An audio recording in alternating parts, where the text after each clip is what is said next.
And they're off. Free Square missed the start. Ace Destroyer broke well with Big Time Louie up the fence. Boxer Brief sharing position with Mobilizer. And trying to recover from the slow start is Free Square. It is Ace Destroyer ahead better than Big Time Louie. These two have opened up 2. Free Square is now into third along the inside with Boxer Brief racing between him and Mobilizer, who now trails the field as they race into the turn. The opening quarter was a contested 22-2. Big Time Louie with a narrow advantage from Ace Destroyer in the 2-path. 2.5 lengths to Boxer Brief, who's a neck better than Free Square, and now dropped off in last is Mobilizer. Just over a quarter of a mile to race. It is still Big Time Louie and Ace Destroyer head and head. Free Square and Boxer Brief trying to capitalize off of stalking position as they swing for the drive. It's Big Time Louie. The half was 45-2. Big Time Louie and Ace Destroyer neck and neck. Free Square looking for room up the inside. Big Time Louie now opened up 2 lengths. It is Big Time Louie and Alexis Sanchez. Free Square rallying into second, but Big Time Louie on top. Big Time Louie by 1 3/4. Free Square was second, then Ace Destroyer and Boxer Brief. 5.5 furlongs in 104-1.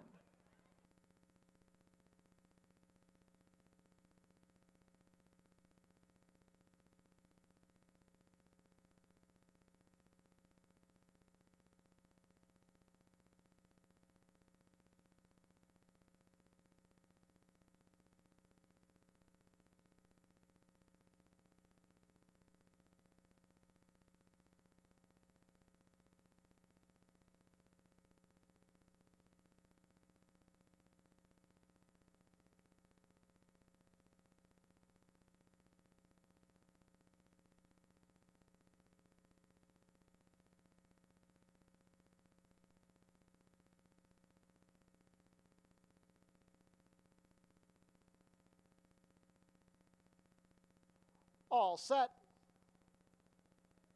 And they're off. Collaborative out well from the rail. Golden Wind now advancing between horses. Deep on the track is Persevere. Misty's Pride also showing up with Opeachy. And in a cluster at the back is the Swayze Express. It's a compact field, but Golden Wind is leading the charge. It's Golden Wind up by a length to Collaborative. Misty's Pride is racing in third on the outside. Deep on the course is Persevere, and still towards the back is the Swayze Express with Opeachy racing between horses. 22-4 for the opening quarter. The pace continues to be set by Golden Wind. He's 1-2, and he's now opened up 2 lengths.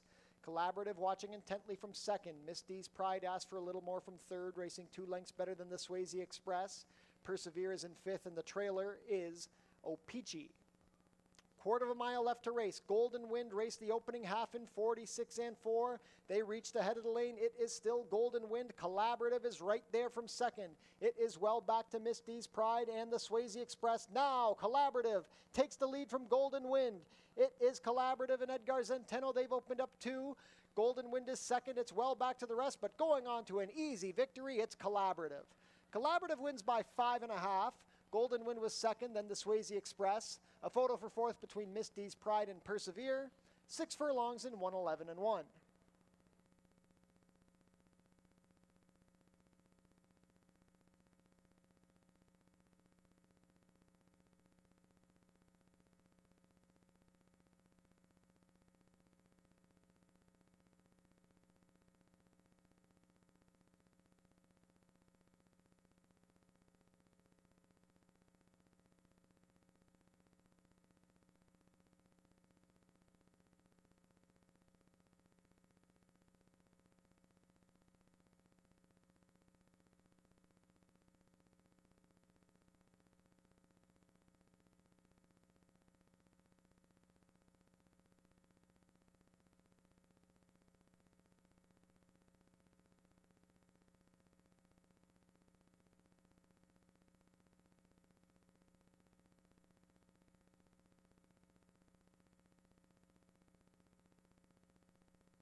And they're off. Indy Cowboy out well, Sing Dixie from the inside, and here comes Sailing the Islands. Racing between them is Final Run for Love. At the back early, it's going to be Beer Mosa. Emerging on top in the early stages, it is Sailing the Islands and Edgar Zenteno. They've got a neck advantage on Sing Dixie. Well positioned in third is Final Run for Love, then a gap of 2 to Indy Cowboy, and still trailing is Beer Mosa. Opening quarter was 22-4, Sailing the Islands being hounded by Sing Dixie from the inside. Final Run for Love and Indy Cowboy are sharing position in third. Then it's a gap of 4 to Beer Mosa, who's yet to tack on. Midway around the turn, and now Sailing the Islands has opened up 2. The threat looks like Indy Cowboy, who's into second past Sing Dixie. Final Run for Love under some light right-handed encouragement, and still at the back is Beer Mosa. The half was 46-1. Sailing the Islands is tackled by Indy Cowboy. It's well back to Sing Dixie, Final Run for Love, and Beer Mosa. Now, Indy Cowboy puts the screws to Sailing the Islands. It's down to these two in a fight down to the wire. Indy Cowboy on the outside of Sailing the Islands. Indy Cowboy and Pietro Moran prove best. Indy Cowboy by a half length over Sailing the Islands. Beer Mosa up for third over Sing Dixie, then Final Run for Love. 6 furlongs and 111 flat.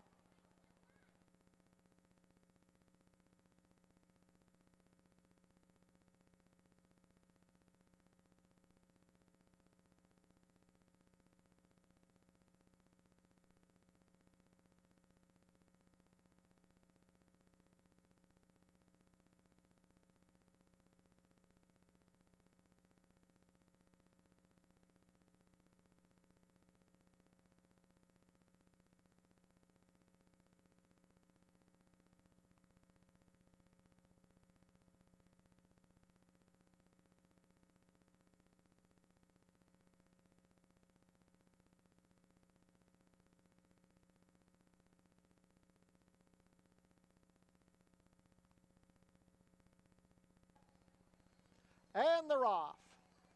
A clean beginning. Smoke and Chloe showing speed with Gambler's Pose. Silent Warning is also looking for position. Now dropping to the inside is Ashwicken. Miss Schiller on heels early. Wide into the first turn is going to be Pick a Penny. Then towards the back we have Thirsty Date, and the trailer will be Fix Your Hair Up Pretty. Smoke and Chloe being pressed on the front end by Silent Warning. These two have opened up 2 on Pick a Penny, who's racing in the 2 path. Ashwicken in a good spot from 4th. Then it's a gap of 2 to Thirsty Date, who has Miss Schiller to her outside, and racing between them, Gambler's Pose. A gap of 3 to the trailer, Fix Your Hair Up Pretty. 24-1 for the opening quarter. Smoke and Chloe lets loose a little bit, opens up a half length on Silent Warning. Ashwicken waiting in the wings from 3rd. Pick a Penny racing between horses with Miss Schiller advancing 3 wide. They go into the far turn. Gambler's Pose is behind horses. Thirsty Date is saving ground. And now Fix Your Hair Up Pretty angles to the outside and is launching a rally. The whole field is separated by less than 3 lengths, but Smoke and Chloe now has the advantage as Silent Warning calls it quits. Ashwicken angles to the inside, out to the outside into second, and Fix Your Hair Up Pretty is third. These two both descending on a tired leader. Thirsty Date is rallying up the rail past a tired Silent Warning and Pick a Penny. It is now Ashwicken with a short advantage. Fix Your Hair Up Pretty down the outside. Thirsty Date trying to rally past Smoke and Chloe. Ashwicken has the lead. Fix Your Hair Up Pretty right there. It's down to these two with a 16th of a mile to go. They're drifting out. Ashwicken has the advantage coming down to the wire. Ashwicken holds off by a neck. It's Ashwicken over Fix Your Hair Up Pretty. Thirsty Date rallied for third over Smoke and Chloe. About 7 furlongs and 128 flat.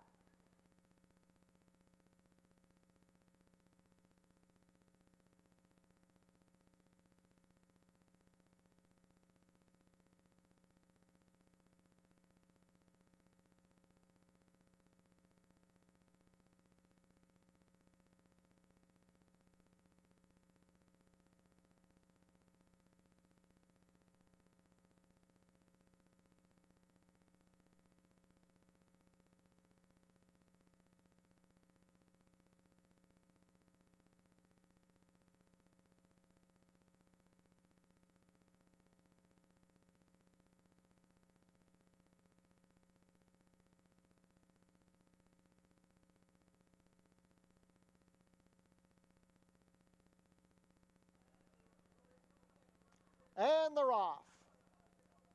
Sweet Finale showing speed from the outside. Here comes Creative Performance making her bid for the early lead with Sobriana. And on the inside heading west, Sweet Finale back to 4th. Orbiting the Skies advancing along the inside with More Savvy racing in 6th. And the trailer is Miss Suedoo. Slipping up the inside to take the lead. It is heading west, a length better than Creative Performance. Sobriana is watching from the 3 path. It's a gap of 2 to Orbiting the Sky, and then Sweet Finale. More Savvy angles wide as they go into the turn, and Miss Suedoo continues to trail. The opening quarter was 23 seconds flat. Heading West is cruising nicely on the lead. The lead is 3 lengths. Creative Performance about to be joined by Orbiting the Sky, who has room up the inside. Sobriana is racing 3 deep. Trying to get going is Sweet Finale up the inside. Miss Suedoo and More Savvy is last at the head of the lane. Still controlling the terms at the head of the lane, it is Heading West. Angling out is Orbiting the Sky. Room up the inside for Miss Suedoo, who's moving well from the back, and Creative Performance wide on the course. Heading West is going to have to hold off Miss Suedoo and Orbiting the Sky. Miss Suedoo up the inside. Miss Suedoo up the fence. Miss Suedoo and Edgar Zenteno get up. Miss Suedoo over Heading West and Orbiting the Sky. Sweet Finale. 6 furlongs in 1:12 and 4.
And they're off.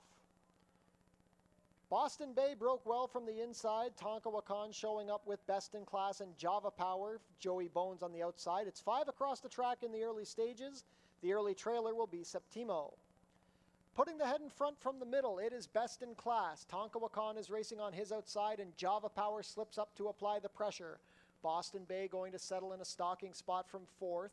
Then it's a gap of 2 to Joey Bones, and still at the back is Septimo. 23 and 3 for the opening quarter. They've less than half a mile to race. 3 across the track as they go into the turn. Java Power on the inside, Best in Class in the center, and Tonka Wakan at 3 to 5, 3 wide. Boston Bay waiting in the wings from 4th. Getting a little closer from 5th is Joey Bones, and then it's a gap of 6 to Septimo, who's yet to tack on. With a quarter of a mile to go, now Boston Bay is angling to the outside to launch a bid on the new leader, Tonka Wakan, who's shaken clear of Best in Class and Java Power. 4 across the track at the head of the lane. It is Tonka Wakan with the lead. Boston Bay down the outside. It's Boston Bay and Tonka Wakan. Joey Bones trying to get going from the back. Boston Bay fighting with Tonka Wakan. Final 16th of a mile. Boston Bay on the outside. Tonka Wakan the inner. It's these two. Tonka Wakan digging in. Tonka Wakan and Fraser Abley. Tonka Wakan by a half length over Boston Bay. Then Best in Class and Joey Bones. 6.5 furlongs in 1:19 and 2.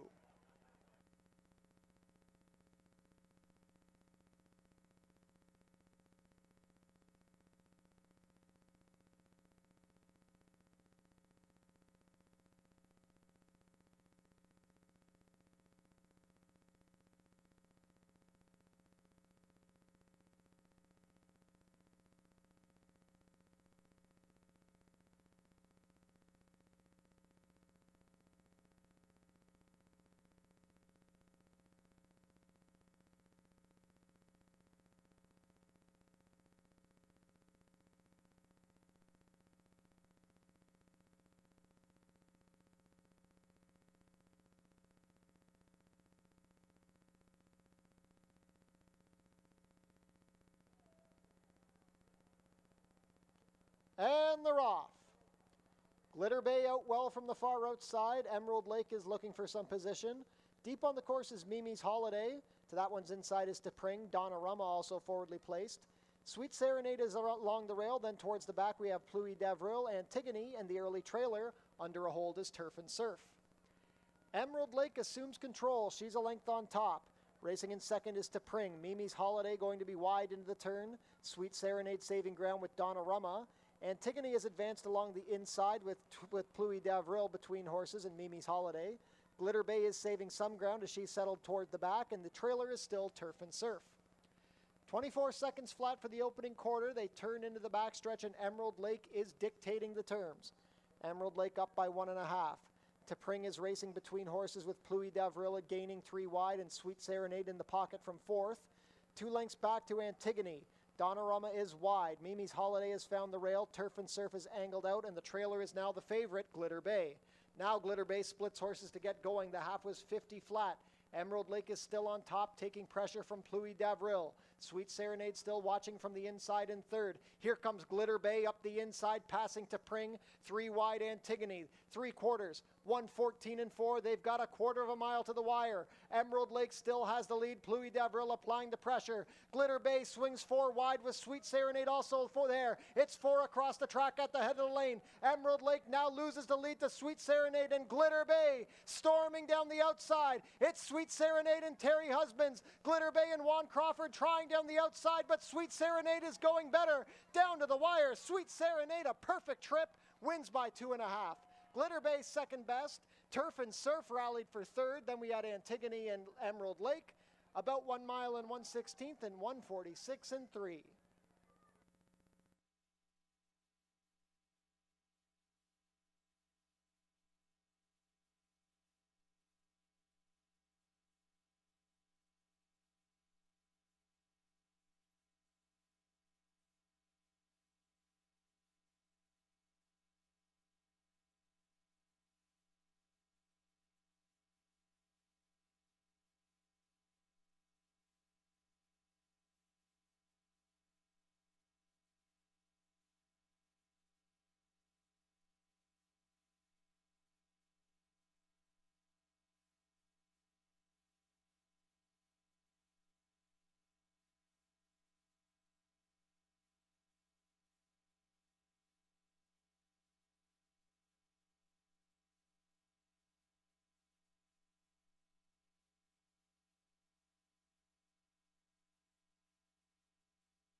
Ladies and gentlemen, happy Labor Day from all of us here at Fort Erie Racetrack. A solid card on tap for our Labor Day celebration here at the track, including the fan favorite Puss in Boots Cup. It's a bit of a brisk September day, 17 degrees Celsius or 64 Fahrenheit with a solid wind coming out of the north, it looks like, 13 miles per hour. Mostly cloudy at the moment. The main track is fast and the turf is firm with the rail at 0 feet, 29 minutes to first post.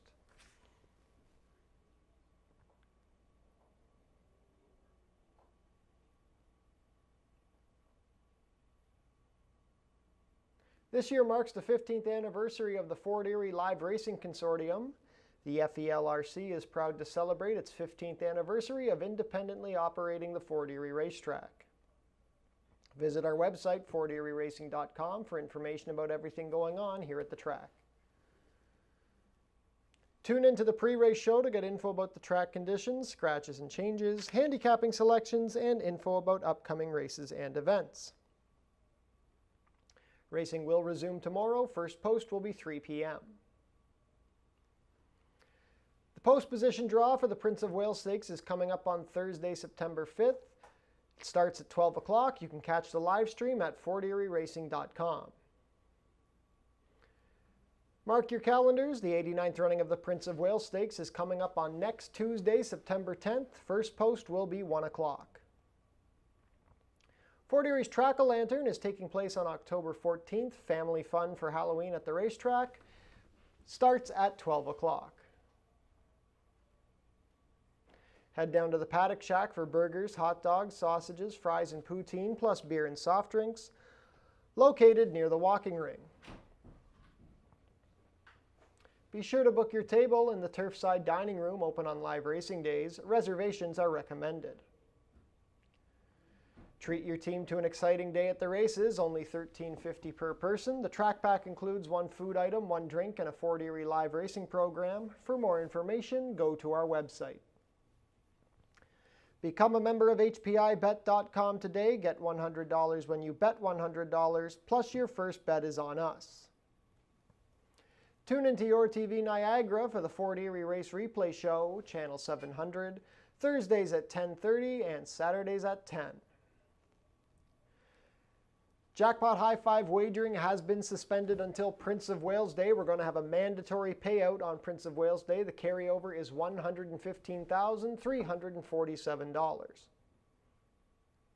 Smoking is allowed in designated areas only here at Fort Erie Racetrack. No food or beverage are allowed in these areas, and no cannabis is allowed on the property.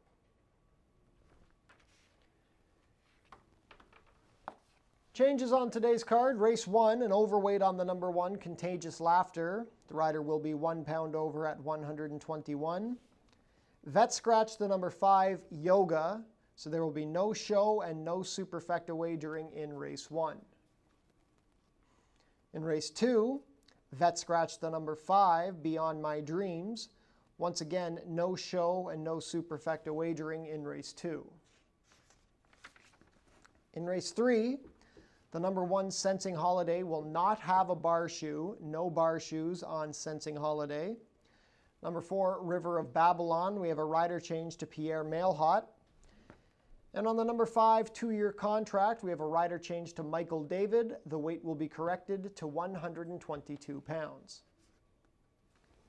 Race 4, the Horse People's Luminary Cup, has no changes. In race 5, we have a rider change on the number 2, Sugar Drop. Make the rider Daisuke Fukumoto.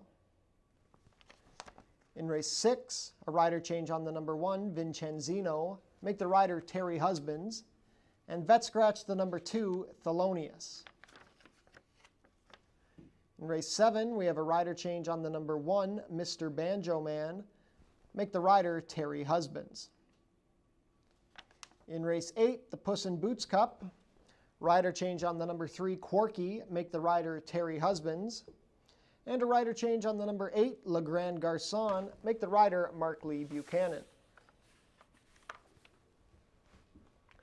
So we want to wish everybody a happy Labor Day from all of us here at Fort Erie Racetrack. 8 races on tap, including the Puss in Boots Cup. After the Puss in Boots Cup, the Winning Connections will be taking the dive into the infield pond. Always a favorite event of the year. Let's take a look at our selections on today's card. Race 1 is a claiming race for fillies and mares 3-year-olds and up which have never won 2. We're going 6 1/2 furlongs for a claiming price of $8,000 down to $7,000. We're scratched down to a field of 4 here. Likely favorite is going to be the number 3, Dreaming of Hope. This one coming up from Mountaineer for Juan Pablo Silva. Dreaming of Hope showed up at Mountaineer on July 31st and romped in a maiden special weight, went to the lead and won by 6 lengths. Tried the turf in a 12-5 non-2 on August 14th and was never really a factor. So she's shipping up here, dropping in for $8,000 and getting onto the dirt again. If she can make the lead, I think Dreaming of Hope will be very tough under Terry Husbands. Number 2, Few Regrets seems like a logical alternative. Few Regrets was claimed for $4,000 on July 30th. She likely could have won that day, but didn't have the best of trips and missed by a head. That was on the turf. She then went up to Woodbine for her first start off the claim, August 18th, and ran a pretty credible third. Silent Causeway was a runaway winner. She's cutting back to a sprint. She has won on the dirt before. Actually, her record on dirt is very good. So we'll see if Few Regrets can light things up. Alexis Sanchez riding for Roy Agostino. Then in for third, the number 4, Princess Buchero. Princess Buchero won a maiden special weight against a pretty weak group on July 2nd. Since then, she's had a couple of seconds at the non-2 level, but really disappointed on August 20th, finished last in a 5-horse field. So trainer John Sims is now taking the drop in for $8,000. We'll see if this filly can get back to form under rider Pierre Mailhot. Race 2 is a claiming race for 3-year-olds and up, no conditions. 6 1/2 furlongs the distance, $6,250 down to $6,000 is the claiming price. Scratch down to a field of 4 again. Heavy favorite here will likely be the number 1, Paperback Hero, Mark Lee Buchanan riding for trainer Roy Agostino. Paperback Hero tried the turf on August 18th and ran a pretty good third behind 4 aces high, only missed second by a neck. His form on the dirt is very solid. This is just an honest horse, almost never runs a bad race. 2 starts ago, he was second behind the Lone Speed Hiatus. He gets back to 6 1/2 furlongs, and longer sprints like 6 and 6.5 are this horse's game. He's a 6-time winner, almost never runs a bad one. I think he will be the one to beat. I think I'm worried about the number 2, Summer Retreat. Summer Retreat kicked off his season with an easy win against quarter horses at Ajax Downs, going 770 yards, 3 1/2 furlongs. In 2 starts since, he hasn't quite fired as well. But this son of Court Vision could be the speed. If Kirk Johnson can get this one out of the gate and loose on the lead, might be tough to catch Summer Retreat here, going for leading trainer Julie Mathis. And then for the show spot, number 3, Brady O'Brady. This 10-year-old won 2 in a row on July 8th and August 5th. Came back on August 20th at this $6,250 level and ran a pretty good third behind Palace Prince and Strong Ending, who are both pretty classy horses in their own right. Omar Marino rides this Josh Robillard trainee. Race 4 is a claiming race for 3-year-olds and up which have never won 4. We're going 5 1/2 furlongs, going for a claiming price of $4,000. My choice here is the number 3, General Command. Amanda Vandermeersch going to ride for trainer John Sims. General Command tried a route last week on August 26th and was mid-pack. The track was very speed favoring that day, and Baytown Elvis was able to go gate to wire. He ran a pretty good third at this level in a sprint on August 13th. I'm hoping General Command can get back to form here. Number 6, Reload Bullet. Wheels back in a week. Ran an okay third on August 26th for the $6,250 level. He only missed place by a half length. This son of Reload can be pretty quick. He ran second at this level on August 13th. He was 3/4 of a length better than General Command this day. And he is coming back on short rest, so we'll see if Reload Bullet can fire today. In for show, the number 2, Sayers. This is another Juan Pablo Silva trainee. Been training at Mountaineer. Hasn't raced since March at Turf Paradise in Arizona. Actually hasn't run since 2023, I should say. So it's been over a year for this son of Midnight Storm. He has some ability. We'll see if he's able to fire off the long layoff. Could be in for a small share. Race 4 is the first of our 2 stakes features today. It's the $30,000 Horse People's Luminary Cup for fillies and mares which have made 2 or more starts at Fort Erie this season. Going 6.5 furlongs over the main track. The late pick 5 wager kicks off here. Going with a bit of an outside shot, the number 2, Speedy Johnny, for owner-trainer Ron Davies. Omar Marino going to ride her for the first time. Speedy Johnny looked very good when winning a 10,000 non-2 back on July 2nd. Came back at the 8,000 non-3 level and ended up on the lead. Got picked up late by Tamina. I thought that was a good effort. Last time in an allowance race against the boys, she dropped back to last and was gaining ground in the stretch, but never really threatened. Finished 5th by 5 lengths. She's been able to hang with the better horses in this race like Tamina, and I think if everything goes her way, she could pull off an upset.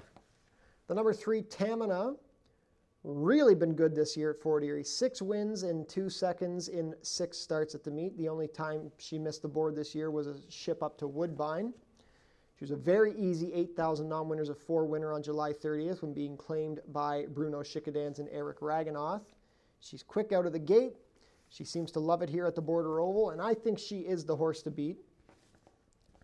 The favorite will be the number 1, Mountain Sound. This one is one of 3 going for John Sims here. Mountain Sound, 3 for 3 here at Fort Erie. Won a 5,000 condition race on June 25th and has since won a pair of allowance races. She has a very strong closing kick. If there's speed for her to rally at, she will be making some noise in the stretch. Edgar Zenteno riding for John Sims. We'll see if she can upset her former stablemate, Tamina. Race 5 is a maiden claimer for fillies and mares, 3-year-olds and up. 5.5 furlongs the distance, going for a claiming price of $4,000 down to $3,750. Field of 7 to kick off the late pick 4 wager. I like the number 1, Soul Journey. She didn't fire over a sloppy track on August 5th, but her form on fast tracks before that was very good. A 3rd and a 2nd. I don't think she has much to beat here. There's some pretty weak competition here. I think Soul Journey and Edgar Zenteno will come out on top under the tutelage of trainer Nick Malini Jr.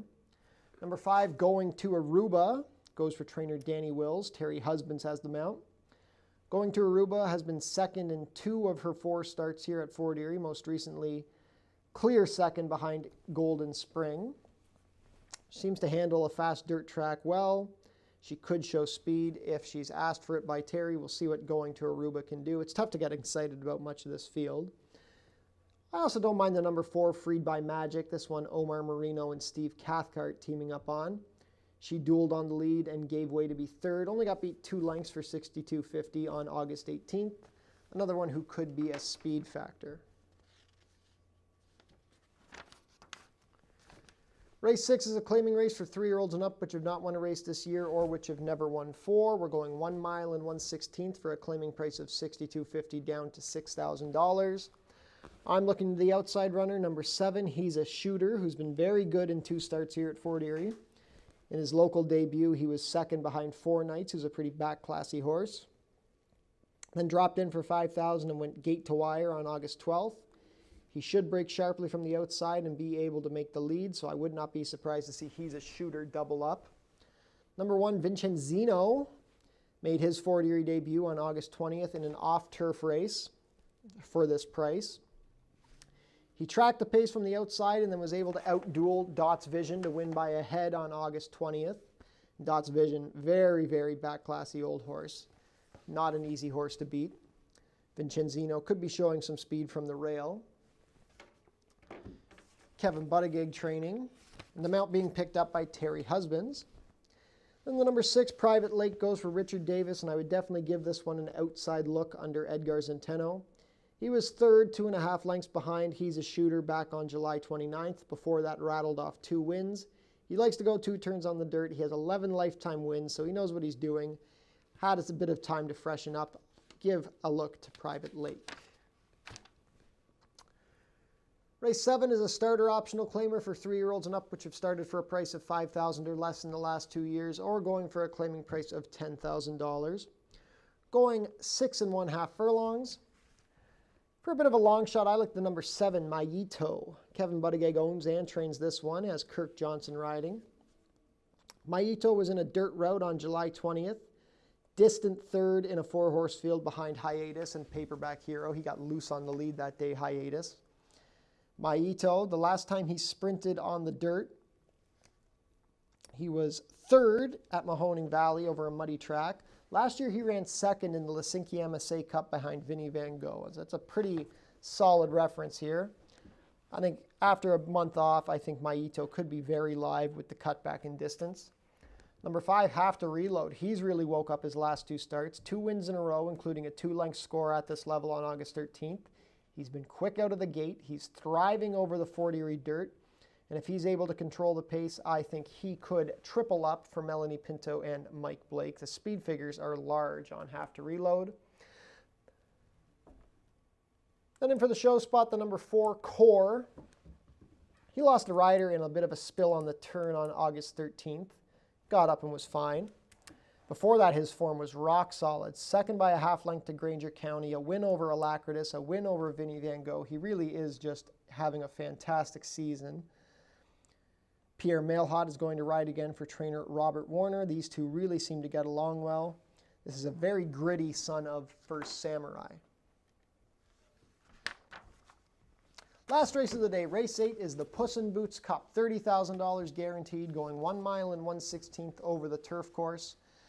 The winning connections will make the dive into the infield pond. It is a field of 9 to close out the day. Very competitive group of older routers here.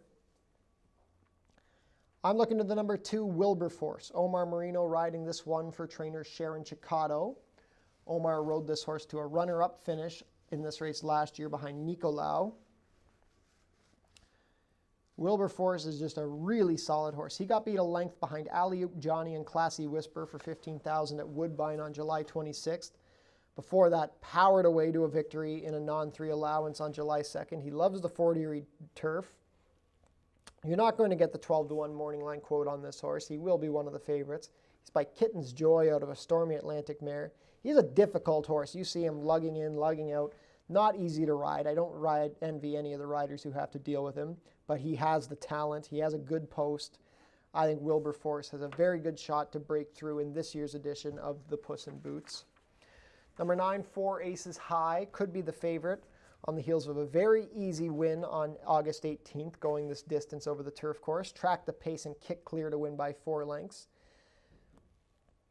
Melanie Pinto riding this John Sims trainee. Biggest concern with him is the outside post. He's going to have to work out a trip from the 9-hole, but if he does, 4 Aces High is a very solid shot here. And for the show spot, I like the number 2, Kitty Holiday, another Sharon Chicotto trainee. Kitty Holiday was able to win in an off-turf race at the A other than level on August 6th, went to the lead that day, which surprised everyone, and was able to hold off Hixie. Likes the turf. He had a good second behind Glitter Bay back on June 25th in his first start off the claim. Only time he's run bad this year was on July 21st when he had an awful trip, almost got dropped on the turn. It was very unlucky. Completely count that race out. He's just a very solid, consistent runner. Going to have to improve a little bit to come out on top here, but I would not put it past him. This is an honest racehorse. Kirk Johnson will have the mount today.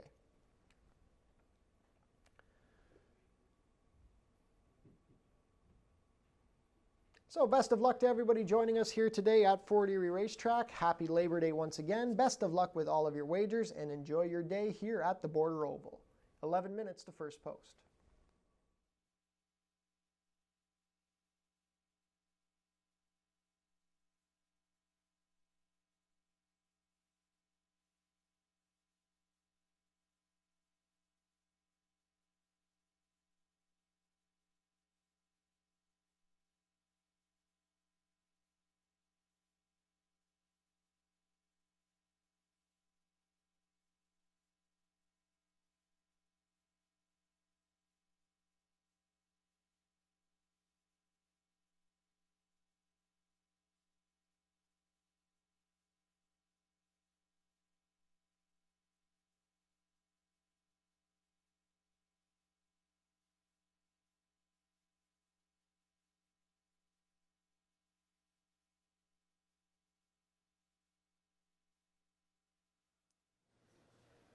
We're ready to kick off this 8-race Monday program here with the opener. This is a distance of 6.5 furlongs on the main track for fillies and mares. $8,000 is the claiming price for these non-winners of 2 Life. Now, there is a scratch of the 5 in here, which does bring us down to a field of 4, a compact way to start this early pick 5. But regardless, I didn't feel like this was a single race. I think there are maybe cases to be made for several in here, and maybe excuses as well for their last out efforts, which I think is what makes it tough. I'll start with the number 4, though, Princess Bucaro here, a 3-year-old daughter of Bucaro, who honestly disappointed last time out. Took a fair bit of play in that allowance event for non-winners of 2 Life.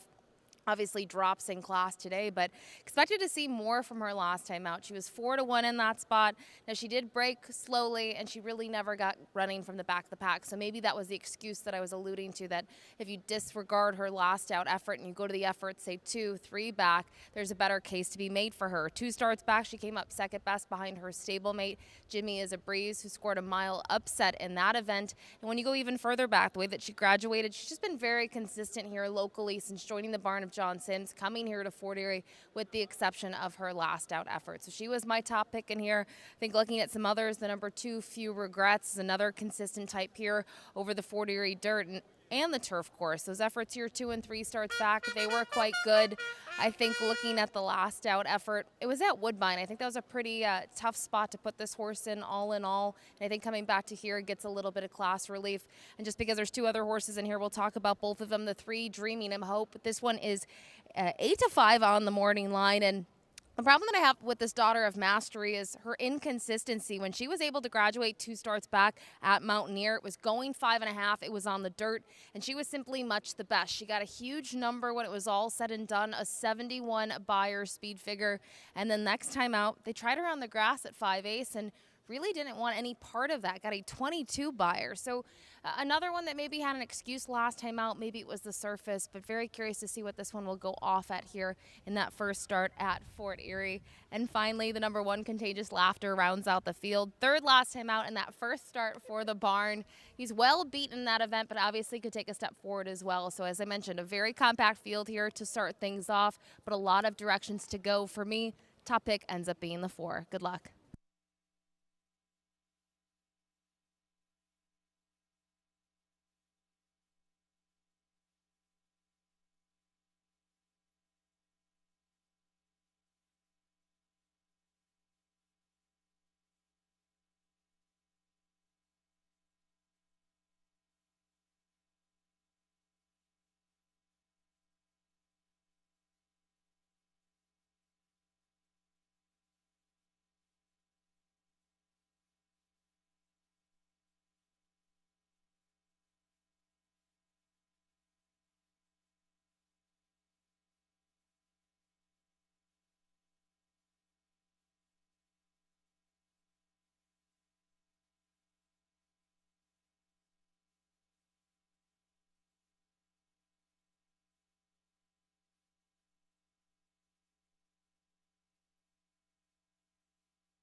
Field is making their way on track for today's first race. Race 1 is a claiming race for fillies and mares 3-year-olds and up, which have never won 2 races.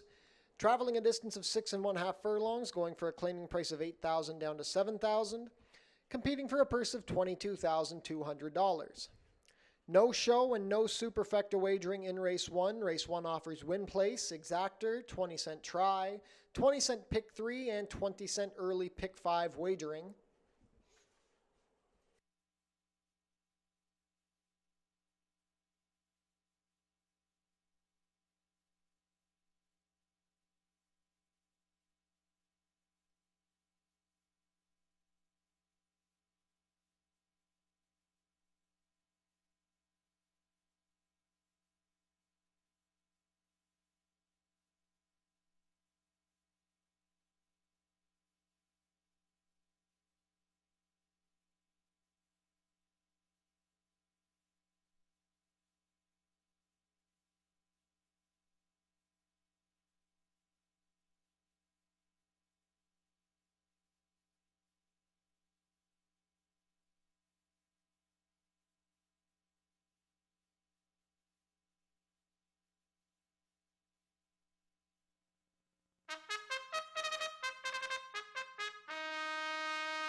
Race 1 post parade, number 1 is Contagious Laughter.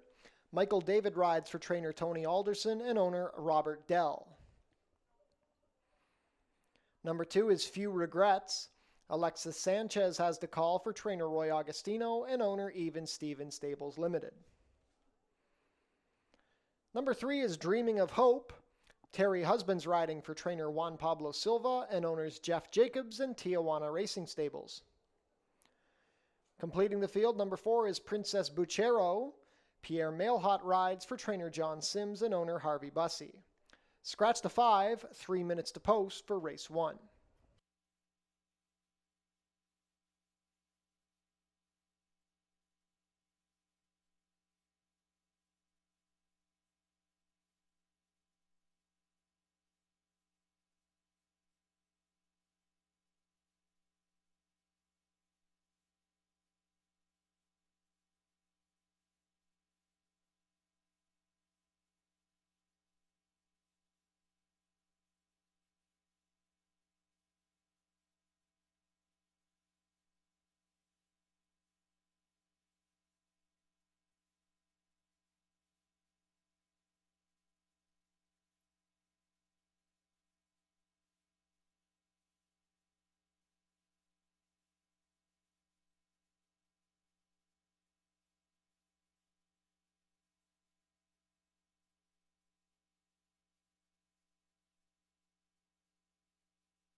Field for race 1 set to head behind the starting gate. It is now post time. The favorite at even money is the number 3, Dreaming of Hope. Pick 5 wagering kicks off here.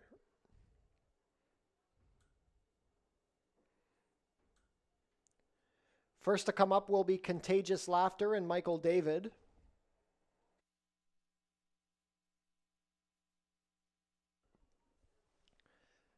Contagious Laughter goes in.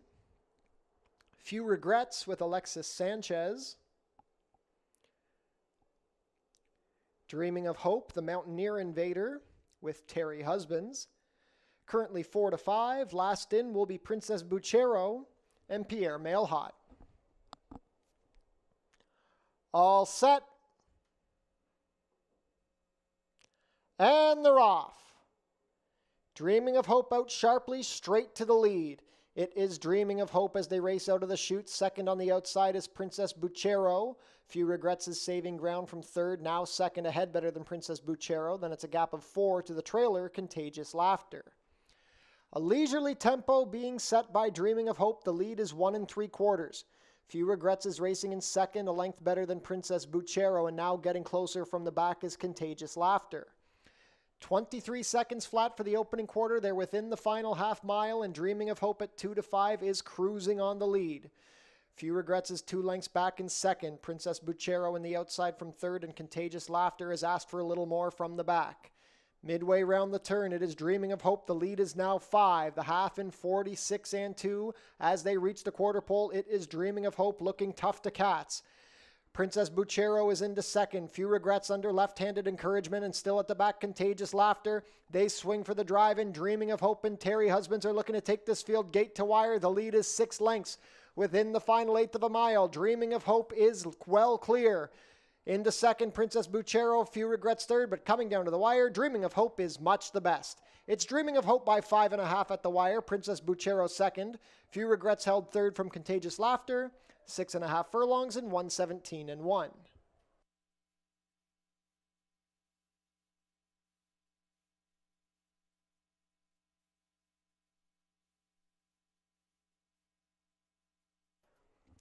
Unofficial in race 1, the winner is number 3, Dreaming of Hope.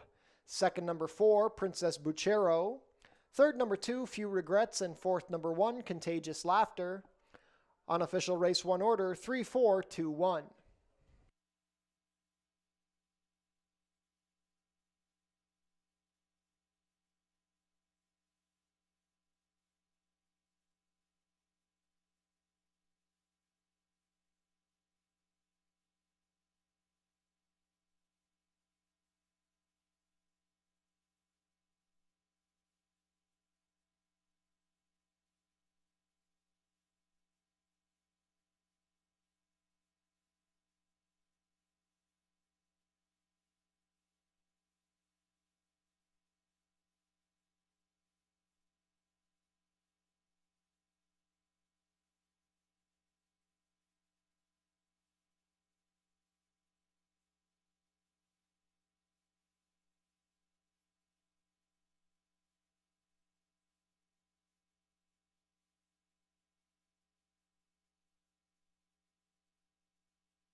Now returning to the winner's circle, the unofficial winner of today's first race, number 3, Dreaming of Hope. Dreaming of Hope is a 3-year-old dark bay or brown filly by Mastery out of Size, bred in Kentucky by Breffney Farm. Ridden to victory today by Terry Husbands. Dreaming of Hope is trained by Juan Pablo Silva for Jeff Jacobs and Tijuana Racing Stables. Second lifetime win for Dreaming of Hope. She's much the best here on the Fort Erie dirt, completing the 6 1/2 furlongs in a time of 1:17 1. Congratulations to the connections of Dreaming of Hope, Hold all tickets until race 1 is made official.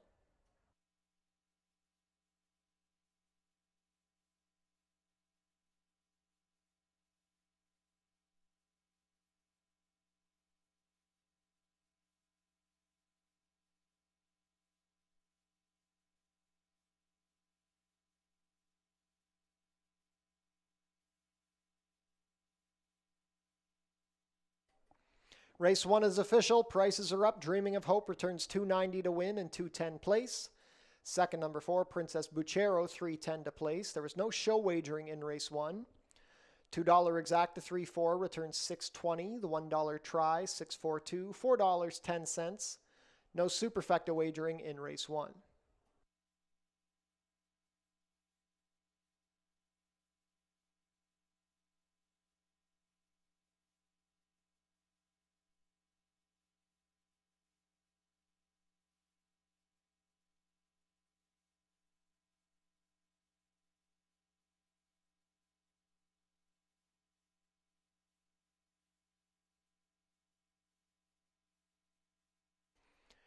We had a claim out of race 1. The winner, Dreaming of Hope, claimed by Lori Norris, moves to the barn of trainer Mickey Neubauer.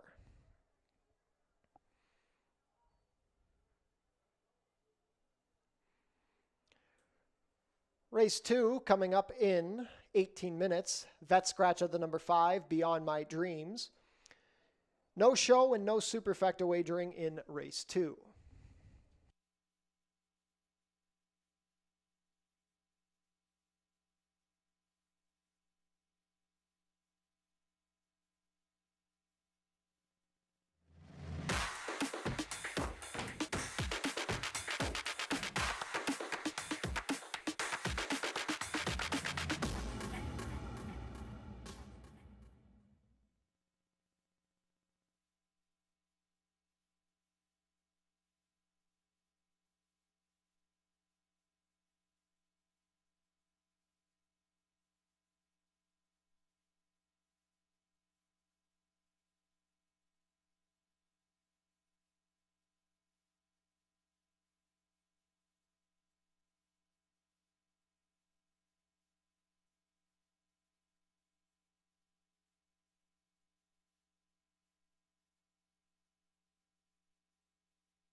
Race 2 is up next. 6.5 furlongs here on the main track for the $6,250 claimers. A scratch here of the 5, which does leave us with another field of 4. Now, this one's a little interesting from a pace perspective because on paper, the 2 Summer Retreat, he's very, very quick. Speed is the name of the game with him. When he's sharp out of the gate, he tries to take his competition gate to wire, and I wonder how that sets up for others in here. And for me, I did land on the number 1 Paperback Hero as the top pick. In terms of consistency, he's there, regardless of surface. We've seen that this season. Even when earlier in this year he was on the turf at 7/8, more recently at a mile and a 16th. He's been third in both of those events. Now, I do think the dirt suits him better, and we've seen that time and time again. And he's got that 1 win this year, came 4 starts back. It came at a mile and 70 yards where he's able to close from it. But his only try this year at 6.5 furlongs, it was a good effort. He was third behind Mr. Banjo Man and Free Square. Mr. Banjo Man's another type of horse that has a lot of early foot. We'll see him actually later on the program, and was trying to play a game of catch me if you can, and Paperback Hero could not. But he's been against tough competition all year. This is the lowest tag that we've seen him for in 2024. So I think the class relief helps him here, but it'll be very interesting with the scratch and just with the complexion of this race. Does he get enough pace to close late? So I'd use Paperback Hero on top. The 4 nights, he might be in the perfect spot early on. He has a fair bit of early foot. He's not necessarily as quick as Summer Retreat, but he should be in a good tracking position, and he's been able to rattle off back-to-back wins here, most recently at the $6,250 level, but that was going a mile and 70 yards. 2 starts back, he was able to pick up another win here at today's distance, and he was forwardly placed. Melanie Pinto's been in the irons for both of those efforts, has gotten along with him quite well now, and he's just really been a horse that's been tough all season long, just making that 4th start now in 2024. The 3, Brady O'Brady, 10-year-old son of Spaniard, who's been so much fun to watch the last several years here at Fort Erie. Already a 2-time winner in 2024.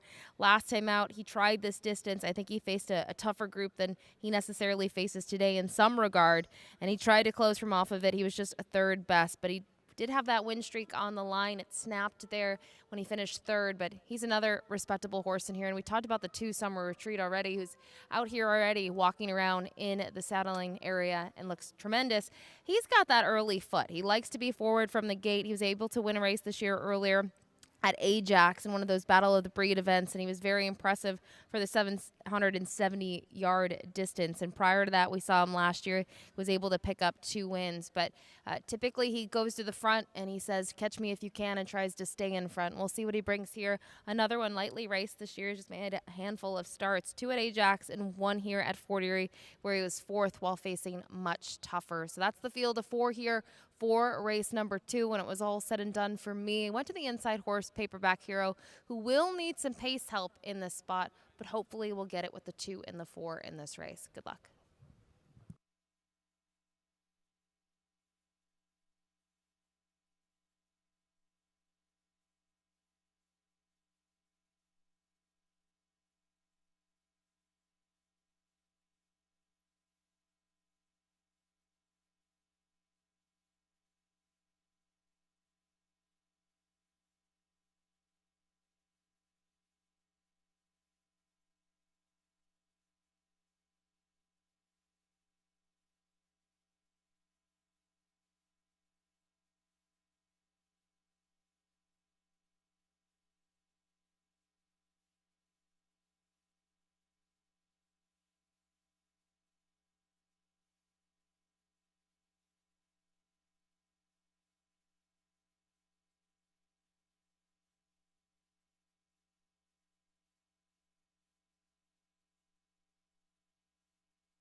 Field is making their way on track for today's second race. Race 2 is a claiming race for 3-year-olds and up.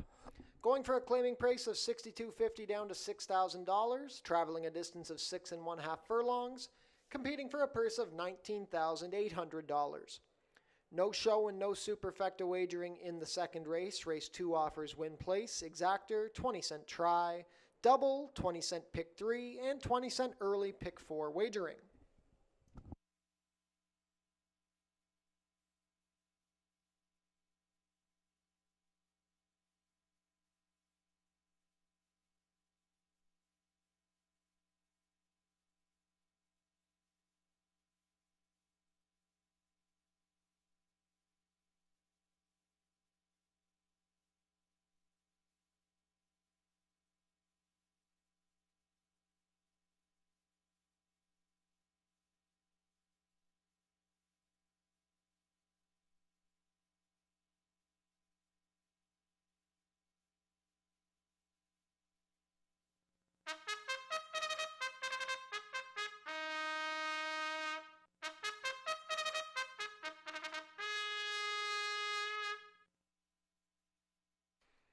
Race 2 post parade, number 1 is Paperback Hero.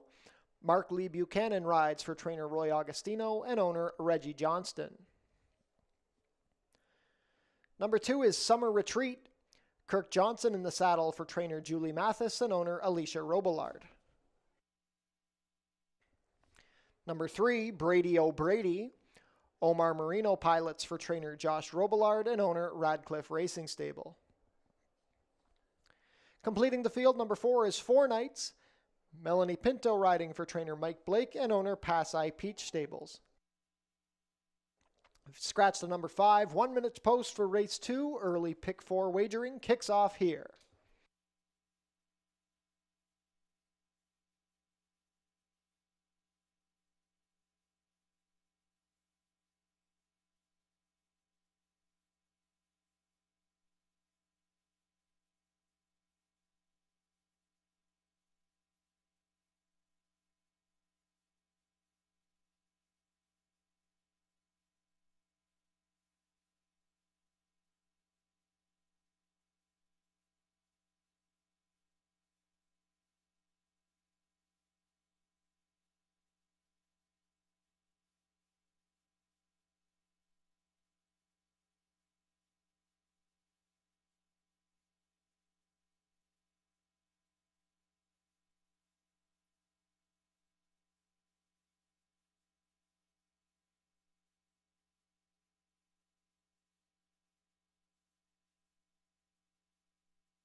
Race 2 field set to head behind the starting gate. It is now post time. 6-5 favorite, the number 1 Paperback Hero. 8-5 support on the number 4 Four Knights. This race begins the early pick 4 on the Labor Day card. First to go in will be Paperback Hero and Mark Lee Buchanan.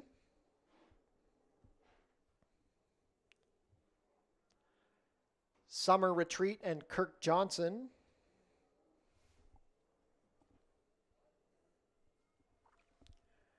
The 10-year-old Brady O'Brady with Omar Marino.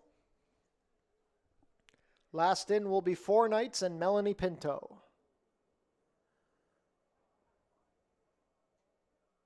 Four Knights steps in. We're all set. And they're off. Summer Retreat broke well. Brady O'Brady also well out of the gate. Four Knights is racing in third on the outside, and the early trailer saving ground is Paperback Hero. 2.5 lengths loose on the lead as they race onto the backstretch proper. It is Summer Retreat. Summer Retreat and Kirk Johnson on a 3-length lead. Brady O'Brady is racing in second, ahead better than Four Knights, and Paperback Hero on hold at the back. The opening quarter was 23 seconds flat. They race within the half-mile pole, and Summer Retreat is well loose on the lead. The advantage is 5 lengths as they go into the turn. Brady O'Brady is racing in second, getting away from Four Knights, who's asked for a little more, and Paperback Hero is still racing at the back. The field is spread out by about 7 lengths. Summer Retreat's lead is down to 2 as Brady O'Brady descends. Paperback Hero at 1-5 is angling to the 3 path and gathering momentum. Summer Retreat has lost the advantage to Brady O'Brady as they swing for the drive. It is Brady O'Brady and Omar Marino. Paperback Hero drifting to the far outside to launch his bid. Summer Retreat is tired and nothing yet from Four Knights. Here's Paperback Hero surging down the far outside under Mark Lee Buchanan. Paperback Hero lives up to the 1-5 promise, going on to a 4-length score. Brady O'Brady second, well back to Summer Retreat and Four Knights, 6.5 furlongs and 117 flat.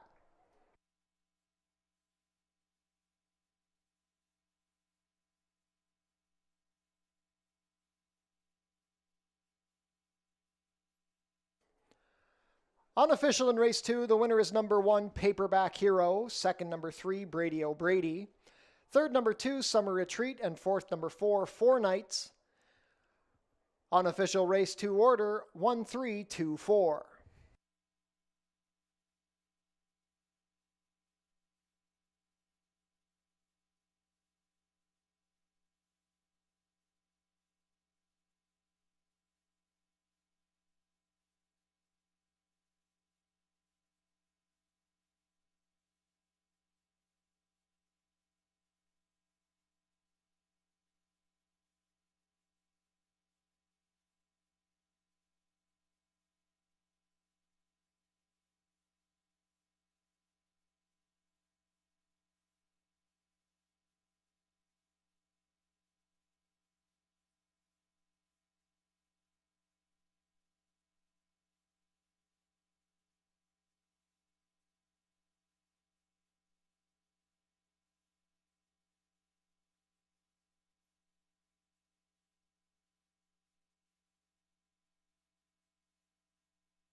Now returning to the winner's circle, the unofficial winner of today's second race, number 1, Paperback Hero.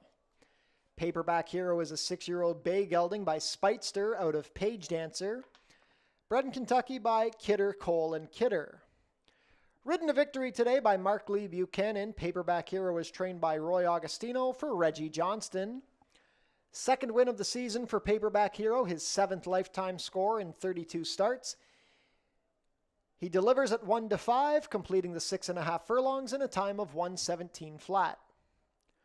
Congratulations to the connections of Paperback Hero. Hold all tickets until race 2 is made official.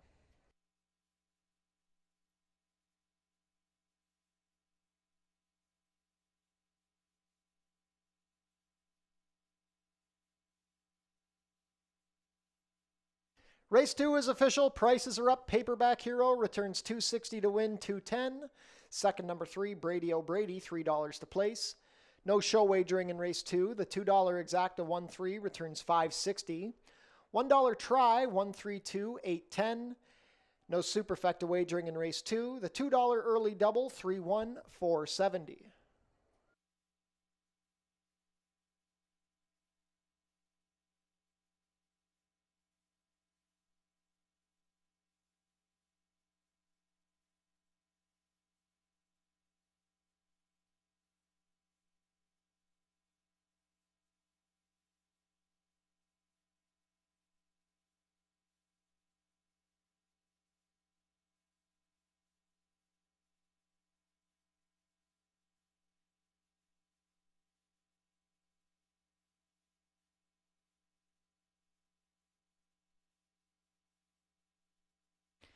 The post position draw for the Prince of Wales Stakes is coming up on Thursday, September 5th. It kicks off at 12 o'clock.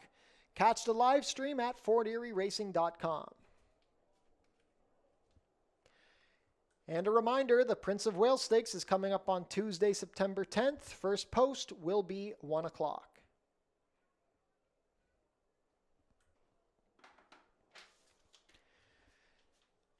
Changes for race 3. The number 1, Sensing Holiday, will not race with bar shoes. Number 4, River of Babylon, a rider change to Pierre Mailhot. And the number 5, 2-year contract, make the rider Michael David, correct the weight to 122 pounds. 18 minutes to post.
Race 3 is up next. $4,000 claimers in search of that third lifetime win. 5.5 furlongs is the distance here. A field of 6 will go postward, and we'll start all the way on the outside with the 6, Reload Bullet.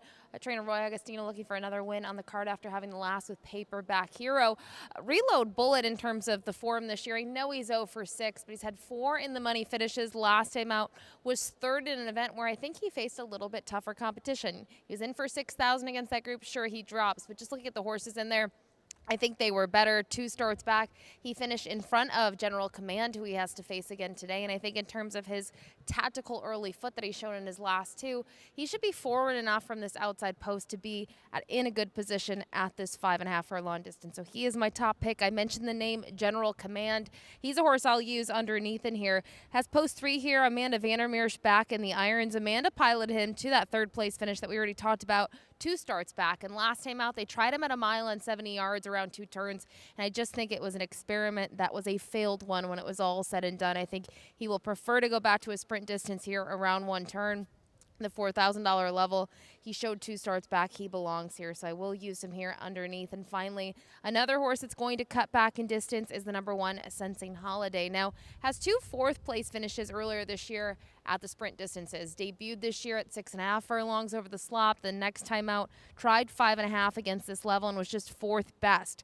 Actually only finished in front of 1 runner in there. I just have a feeling we haven't seen his best this season yet. I think he can take a step forward here, especially with the equipment change. Gets blinkers on. Maybe that'll help him be a little bit more forward. And last year, you know, he had that win. He had a 3rd place finish. I know looking at those performances, one was at 6 furlongs, but look at that trip. I mean, that one in particular, he's a little bit closer in terms of lengths off the pace than he was last time out. And I think that's going to make a big difference for him here, especially the cutback as well, and the price should be right. But I do think the 6 on the outside is arguably the horse to beat here in the upcoming third, so I use him on top, followed by the 3, General Command, and round it out here with the number 1, Sensing Holiday. Good luck.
Field is making their way on track for today's third race. Race 3 is a claiming race for 3-year-olds and up, which have never won 3 races.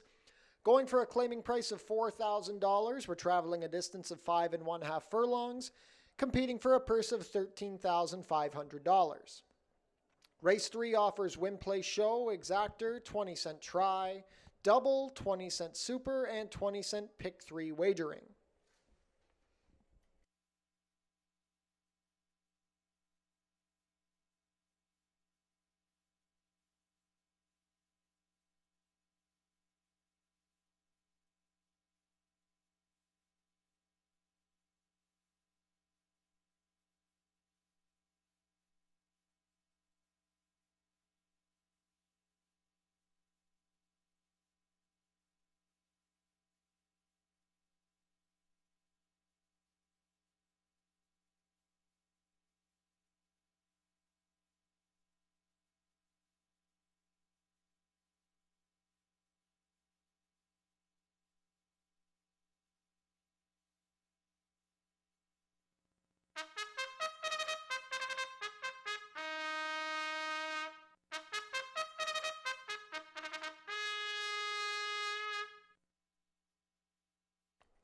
Race 3 post parade, number 1 is Sensing Holiday. Terry Husbands rides for trainer Danny Wills and owner Jeannie Ryan. Number 2 is Sayers. Edgar Zenteno has the call for trainer Juan Pablo Silva and owner Tricar Stables Incorporated. Number 3, General Command. Amanda Vandermeersch in the saddle for trainer John Sims and owner Harvey Bussey. Number 4 is River of Babylon. Pierre Mailhot picks up the mount for trainer Tony Adamo and owner Icon Racing Stables.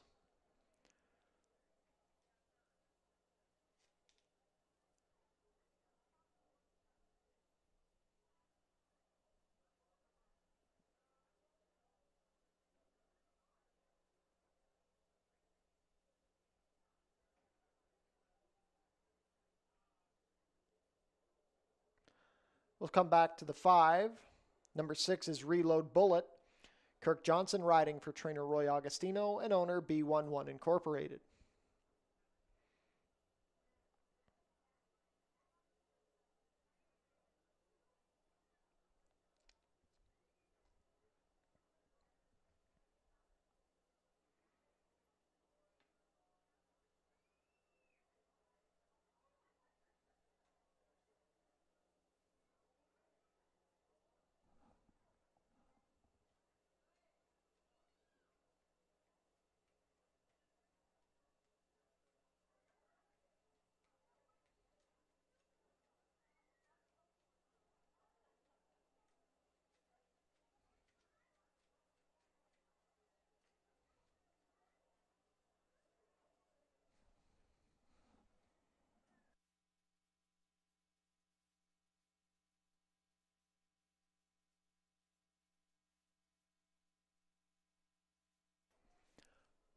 On screen now, number 5 is 2-year contract. Michael David picks up the mount for trainer Warren LeBlanc and owners Christina Ramjatin and partner. Not too much time left to get your race 3 wagers in.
Starting gate in position. Not much time left to get your race 3 wagers in. Co-favorite at 2-1 are the number 6, Reload Bullet, and the number 4, River of Babylon.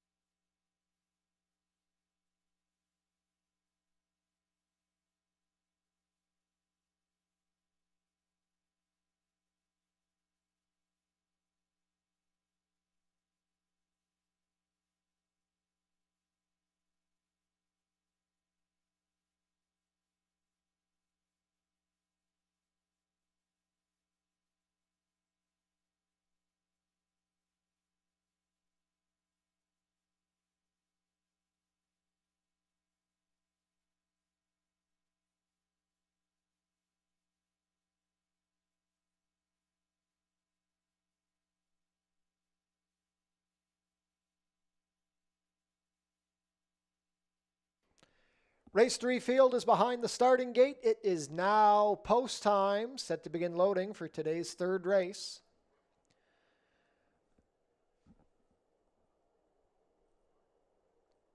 Still co-favorite at 2-1 are the 6, Reload Bullet, and the 4, River of Babylon.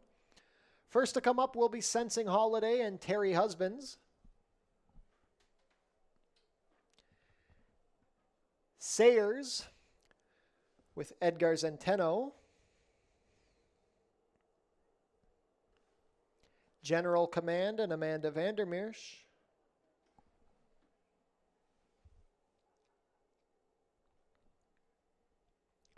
River of Babylon with Pierre Mailhot.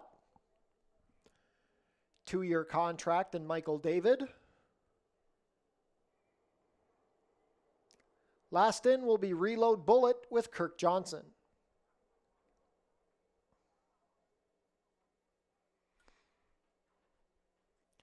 Reload Bullet goes in. We're all set.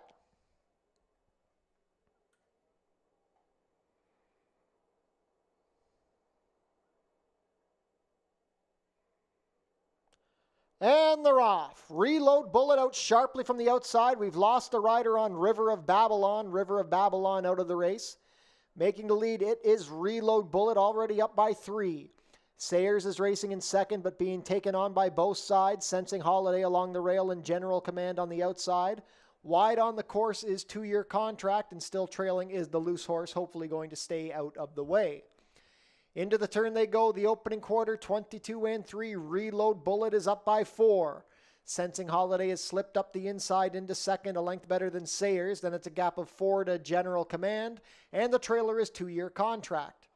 With a quarter of a mile left to go, Reload Bullet is looking strong on the front end. It is Reload Bullet up by 6 as they swing for the drive. Sensing Holiday is second. Sayers trying to hold third from General Command down the stretch. An eighth of a mile left to go, and Reload Bullet in an absolute romp. Reload Bullet and Kirk Johnson are up by 7. Second is Sensing Holiday. General Command is rallying, but nobody going to get to Reload Bullet. Reload Bullet by 7 at the wire. General Command was second, then Sensing Holiday in 2-year contract. 5.5 furlongs in 104 and 4.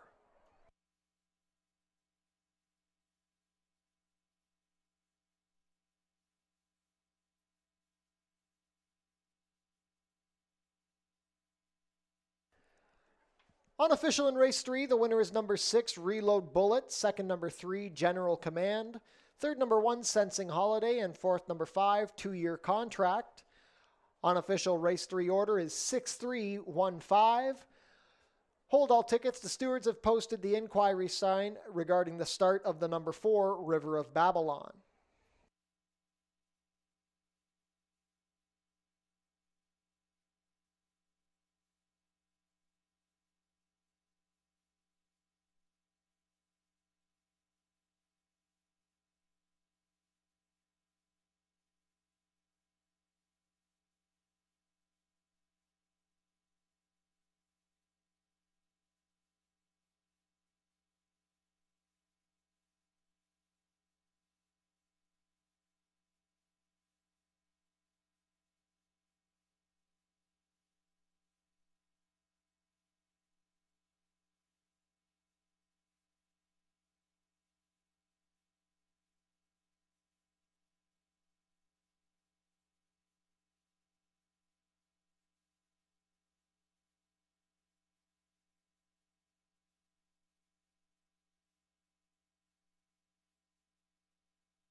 Now returning to the winner's circle, the unofficial winner of today's third race, number 6, Reload Bullet.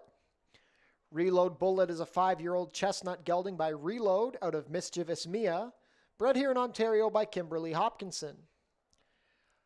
Ridden to victory today by Kirk Johnson, Reload Bullet is trained by Roy Augustino for B11 Incorporated. That's a training double on the card for Roy Augustino. Reload Bullet earns his first win of the 2024 season, his third lifetime victory, going gate to wire and completing the 5 1/2 furlongs in a time of 1:04.4. Congratulations to the connections of Reload Bullet. Hold all tickets until race 3 is made official.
Stewards have ruled that number 4, River of Babylon, did receive a fair start. There will be no change in the order of race 3. Race 3 order 6315 will be made official shortly.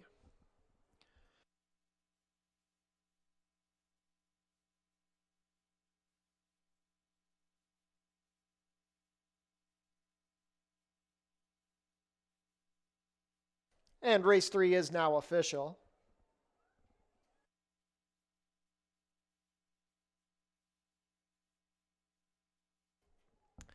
Prices are up. Reload Bullet returns $690 to win, $380 and $250. Second, number 3, General Command, $330 to place, $230. Third, number 1, Sensing Holiday, $240 to show. $2 exacta, $6.3, $18.20. The $1 try, $6.31, $16.40. $1 super, $6.315, $123.90. $2 double, $1.6, $10.90. And the $1 pick 3, $8.65.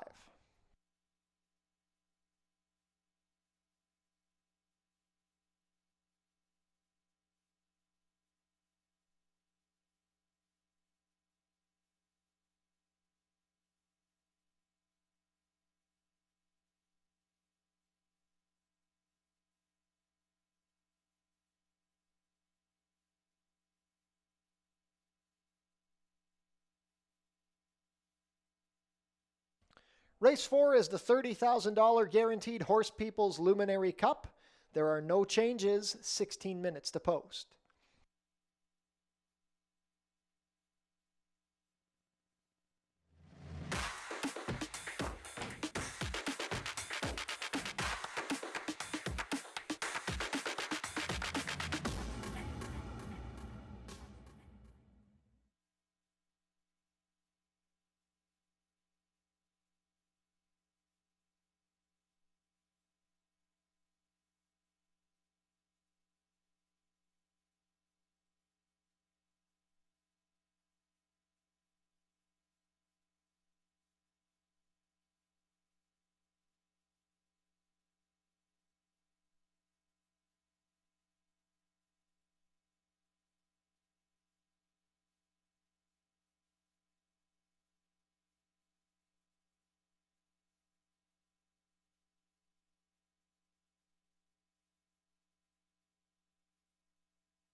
Race 4 is the Horse People's Luminary Cup. It's going to kick off our late pick 5 sequence. 6.5 furlongs here on the main track for these fillies and mares in a field of 6. Now, this is our first of 2 cup races on the program. The girls here in the spotlight. And John Sims sends out an army, has the 1 Mountain Sound, the 5, Jimmy is a Breeze, as well as the number 6 on the outside, JMR Gemma. And, looking at his entrance, the best of them, in my opinion, is the 1 Mountain Sound, and that's what we will kick things off. This was a very nice claim. Claimed this one late last year for $5,000. Had to winter her, and look at what she's done so far in 2024. She is undefeated from 3 starts. Those have been her only tries on the dirt ever in her career, and she's just really decimated her competition. And I know when she kind of made that first start of the year, it's technically a $5,000 claiming event, but she wasn't in for the tag. There was a reason she was protected. It was probably a launching point to see what they really had in terms of a runner, and she's really proved out to be a fruitful claim. I thought the way she won last time out was very impressive. It was at today's distance, and she's the type that regardless of the fractions that have been really set in front of her, she's been able to close from off of it. She has a wicked turn of foot, and for those reasons, easily my top pick here in the Horse People's Luminary Cup. But if you want to look at some others in here, the number 3, Tamana. This one used to be trained by John Sims, but was claimed last time out for $8,000, and now joins the barn of Eric Raganoff. And I have to say, looking at this filly when she got saddled today, she was very well behaved. I know that she can be quite the handful, whether that's in the mornings, whether it's getting saddled. And to see her get saddled so nicely, I think is a very positive sign. She's been walking out here with the pony next to her, and she likes having Clifford as the buddy and really has been unfazed. She looks great, dappled out, nice quarter marks on her as well. A good job by the groom. And I just wonder from a speed perspective, does she try to get away from it early? I mean, look at her in her last several, whether it's been on the turf or the dirt. She's been very forward from the gate. Last time out, she was a runaway winner. She sent honest fractions in that spot and drew clear by 5 1/4. And sure, this is going to be a class test for her. And looking down the page, she hasn't faced a group like this before. But I do think her speed plays in her favor. And there's other speed signed on in here, too. To her outside, Can't Beat the Cats can show some early foot. Even the 2, Speedy Johnny, could pressure her early. But she has been very consistent throughout her career. Just curious to see what the new connections can do with her. And finally, with so much speed signed on, the number 6, Jamar Gemma, might get the right setup in here. When you look at her last out effort at the 5/8 distance, she tracked just a couple of lengths off the pace and simply was second best behind Big Ginger, who on paper looked like one of the horses to certainly consider. And 2 starts back at this distance, she was no match for her stablemate Mountain Sound.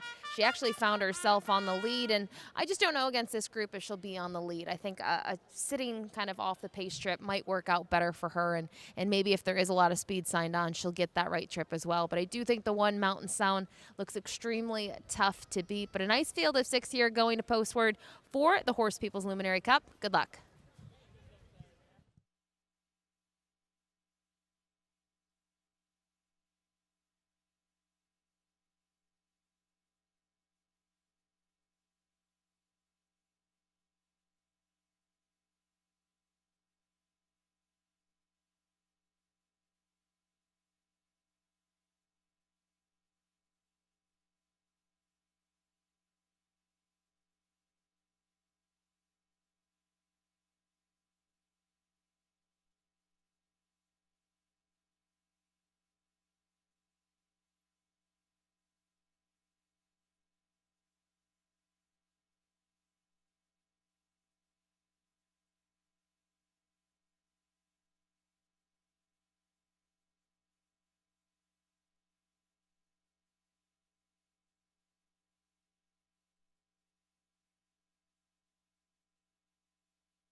Field is making their way on track for today's fourth race. Race 4 is the Horse People's Luminaries Cup. It's a cup stake for a purse of $30,000 going 6 1/2 furlongs. This is for fillies and mares 3-year-olds and up that have started at Fort Erie 2 times or more in 2024. Race 4 offers win place show, exactor, 20-cent try, double, 20-cent super, 20-cent pick 3, and 20-cent late pick 5 wagering.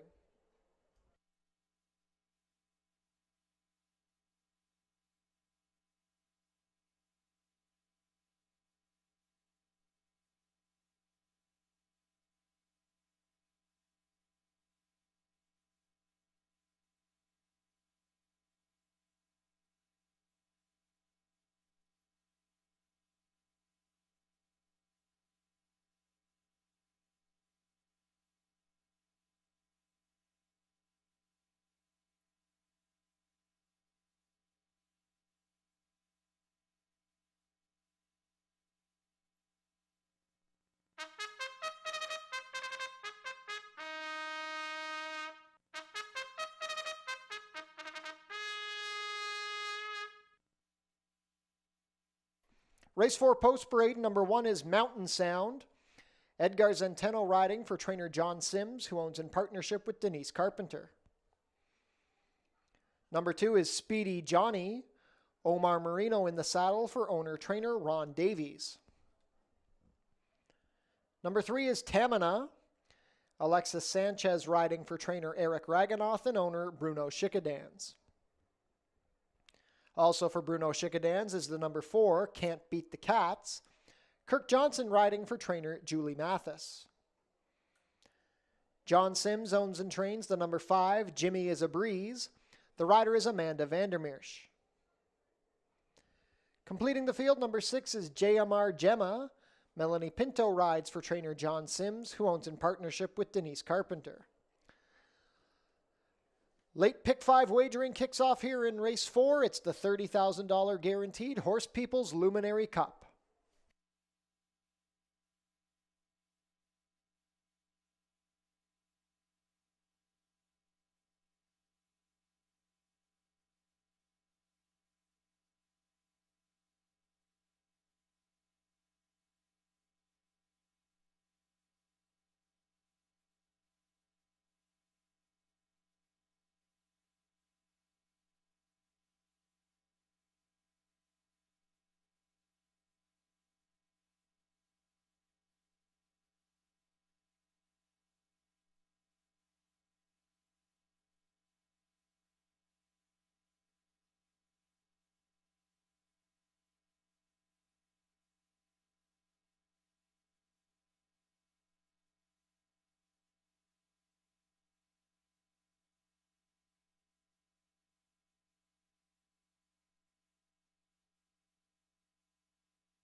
Set to head behind the gate, it is now post time for the Horse People's Luminary Cup. Current favorite at 4 to 5 is the number 1 Mountain Sound, looking to remain undefeated at Fort Erie. 3 to 1 support on the number 3 Tamina. Late pick 5 wagering kicks off here. First of 2 Cup stakes on the Labor Day card. First in will be Mountain Sound with Edgar Zenteno.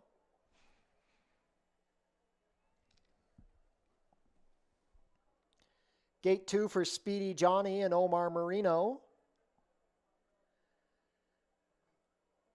Tamina goes off the claim. Alexis Sanchez riding.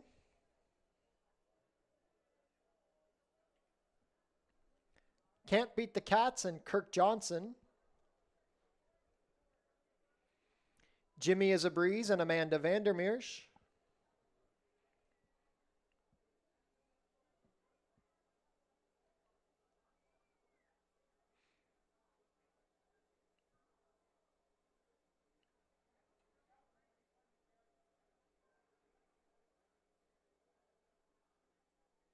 Jimmy is a Breeze goes in. Last up will be JMR Gemma and Melanie Pinto.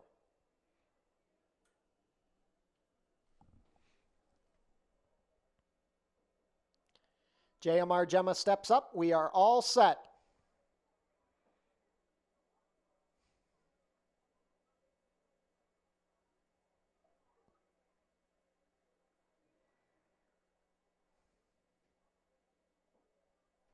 And they're off in the Horse People's Luminary Cup.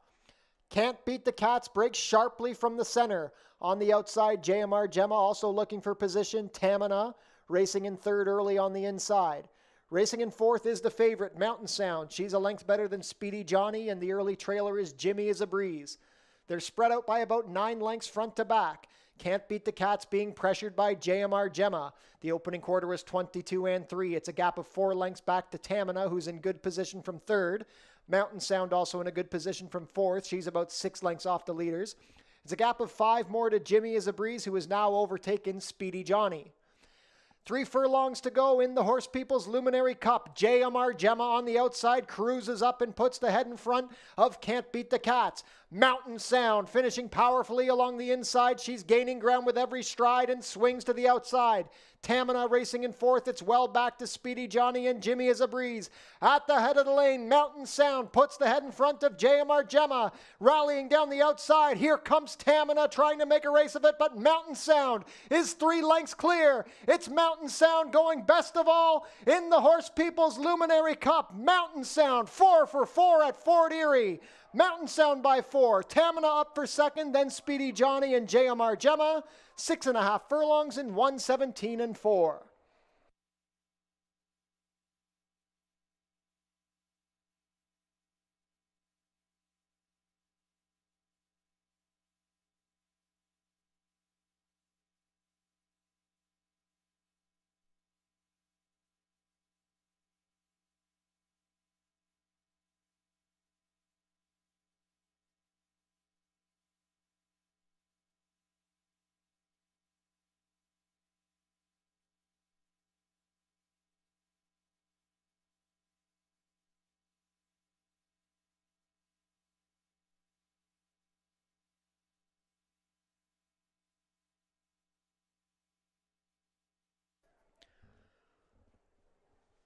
Unofficial in race 4, the winner is number 1, Mountain Sound. Second, number 3, Tamina.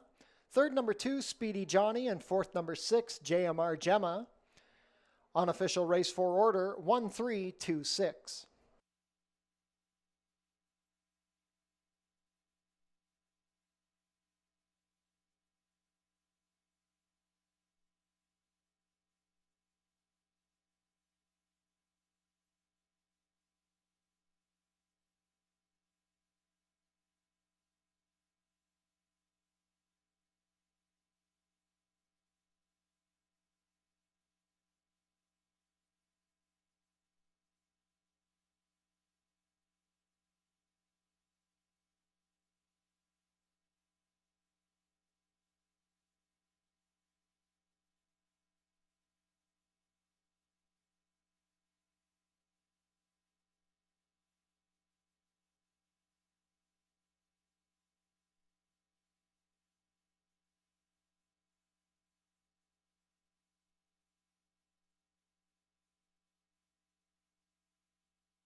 Now entering the stakes winner's circle is the unofficial winner of the Horse People's Luminary Cup, number 1, Mountain Sound.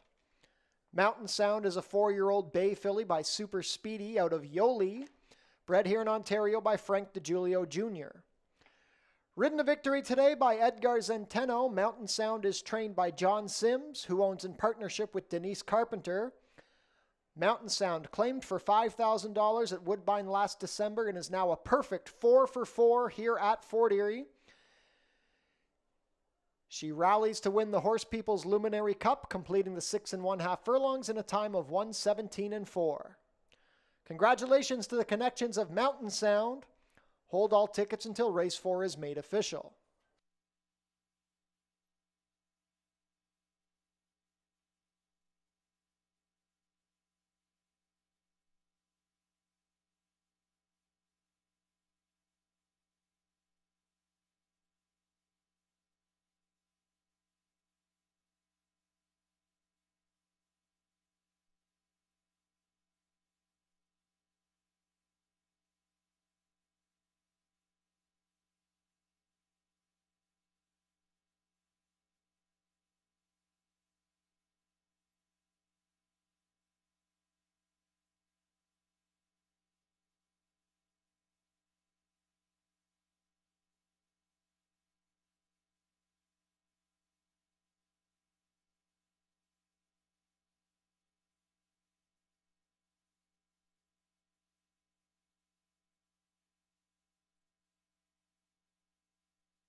And heading down to the winner's circle, Ashley Mayu is on hand with the connections of Mountain Sound. Mountain Sound was extremely impressive here in the Horse People's Luminary Cup with an easy, decisive victory, joined by the winning connections here, owner Denise Carpenter, John Sims, the trainer, and we're going to start with the jockey, Edgar Zenteno. Edgar, you started this meet with a red-hot start, and you get your first Cup win here with Mountain Sound. You've been aboard for 3 now. How special is this filly? Oh, she just amazing filly. Since I rode her the first time, she was just like incredible. As soon as I called her to run, she just did it on her own. Like, she's just amazing. And she seems like, in terms of her trips, she breaks sharp, but she's just kind of happy rating and then making a move. Do you feel like she just settles really nicely for you, and then when you ask her, she's able to open up? Yeah, 100%. She likes to just break sharp and then relax a little bit, and as soon as you start calling her to run, she just take off. Congrats on the win here. Great ride from you. Thank you very much. I want to say thank you for the connection, especially my girlfriend. She always supported me, and probably my family is watching, so thank you very much, everyone. Melly's family, too, on my side, so I'm just very happy. Thank you all. We're going to talk to the boss man here, John Sims. Obviously get another cup win, not your first this year. Victory March has been a special horse in the barn, but I want to go back to December of last year. $5,000 is the price that you and Denise decided to spend on this horse. What was it about her then? Well, she came from a barn, Bobby Tiller. And I know he's a top-notch trainer, Hall of Famer. I know he takes care of his animals, and she showed consistent form. She was always knocking, at a higher level. And I thought for the price that we got her for, she would be okay for Fort Erie, And she turned out a lot better than we anticipated, for sure. You stole my next question. I didn't know if you would think this, but 4 for 4 this year at Fort Erie, now a Cup win. Kind of looking at her performance today, I know you liked her in this spot, but did you expect that performance again? I didn't know what to expect here because I've got my whole barn this year is fillies, and I've got 3 or 4 of them that are in the same category. And I entered one into a race for today. It didn't go. I entered another one. It didn't go. And I went, heck, I want to throw those 2 in with the Mountain Sound. But we had this race in mind for Mountain Sound right from the get-go.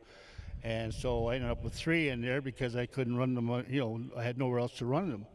And but Mountain Sound was the main horse in the barn as far as this Cup was concerned. I always thought she would run big. And a couple of days ago, she threw the rider off in the morning and ran down the road and went, uh-oh, here we go. And she came out of it okay. So we went ahead with her, and she got the job done. I'd say she came out of it better than okay. But Denise, I want to talk to you really quickly. Obviously, you supported John over the years. You have a great relationship. You actually had 2 horses in this spot today. And I could tell this is an emotional win for you. You seem to get a little choked up. What are you feeling right now? You shouldn't have said that.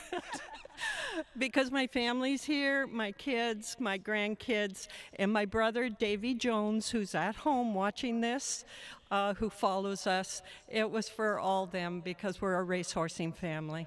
Yeah. Congratulations on the win, Denise. Thank you.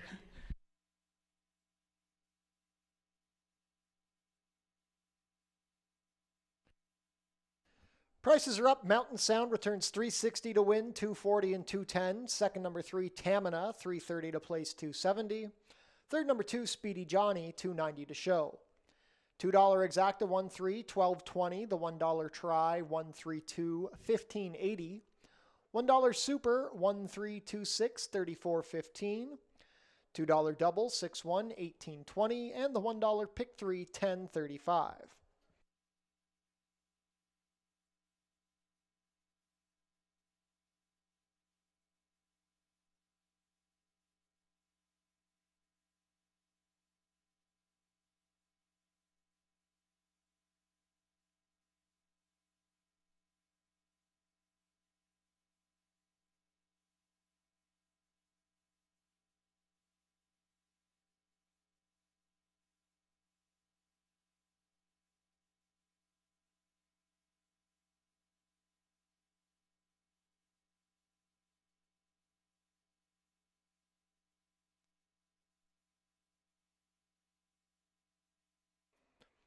And we want to wish a very happy 49th birthday to Judy. Happy birthday, Judy, from all of your friends and family here at Fort Erie Racetrack.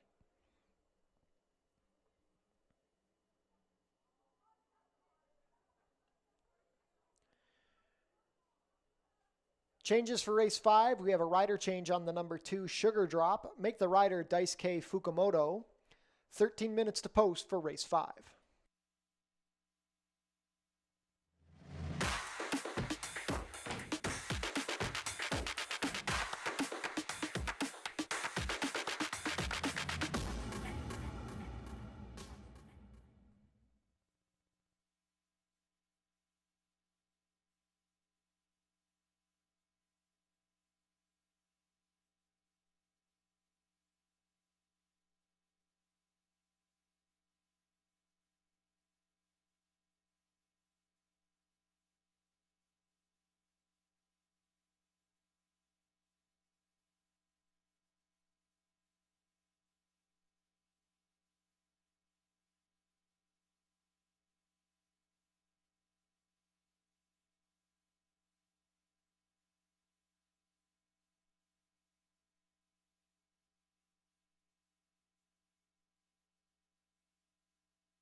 Race 5 up next, $4,000 maiden claimers here. Fillies and mares in the spotlight, set to go 5.5 furlongs here on the main track. We have a field of 7 going postward, and really tough race, especially if you're looking at playing the late pick 4 here. That's what you get with the bottom of the barrel sort of claiming fillies here, maiden claiming fillies, I should say. And to me, when I looked at this, I was torn. I did go to the outside runner in here, the number 7, Always My Fault, as the top pick in here.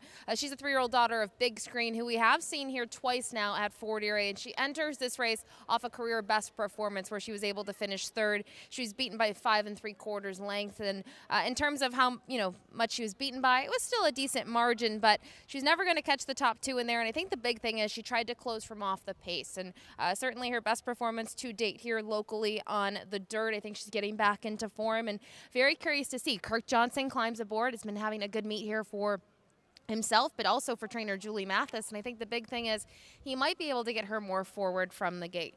The number 5, Going to Aruba, finished directly in front of this filly last time out at the 5 furlong distance. It gets an extra bit of ground today at 5.5, and she's one that should be tracking the pace early. Terry Husband's already with a win on the program. She makes a lot of sense. I guess my issue is in 2 of her last 3 races, she just hasn't had enough to get the job done. And 2 starts back, she actually went off as the favorite and surrendered and failed to fire over the mud. So maybe it was the mud that did that. I just have a little bit of a reservation using her, looking at her streak this year, but she does look good here in the walking ring. And finally, the number 1, Soul Journey, maybe a horse that can get back on track. Another one that didn't handle the mud too well last time out, but 2 starts back, was 3rd behind Royal Chrome. Even prior to that, had a 2nd place finish. Where this one was beaten by 4 lengths. And curious to see what Soul Journey is going to have to do, though, from the inside post in here. It doesn't have a lot of gate speed. We can see has been closing from off of it, and that's where maybe this does set up for a horse like the 5, Going to Aruba, who, if wants to be forward, can be forward. In some of those races, they've gone a little bit quicker than others that have, quote-unquote, showed speed. It's really going to come down to the pace here, but I'm hoping that with the outside position here, the 7, Always My Fault, can get into a better position, and that Kirk has this one sent from the gate and isn't towards the back of the pack, and maybe can get the job done here. But a wide open maiden claiming event here, as a reminder, kicks off that late pick 4 sequence. Good luck.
Field is making their way on track for today's fifth race. Race 5 is a maiden claimer for fillies and mares 3-year-olds and up.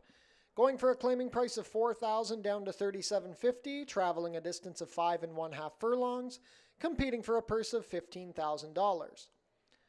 Race 5 offers win, place, show, exactor, 20-cent try, double, 20-cent super, 20-cent pick 3, and 20-cent late pick 4 wagering.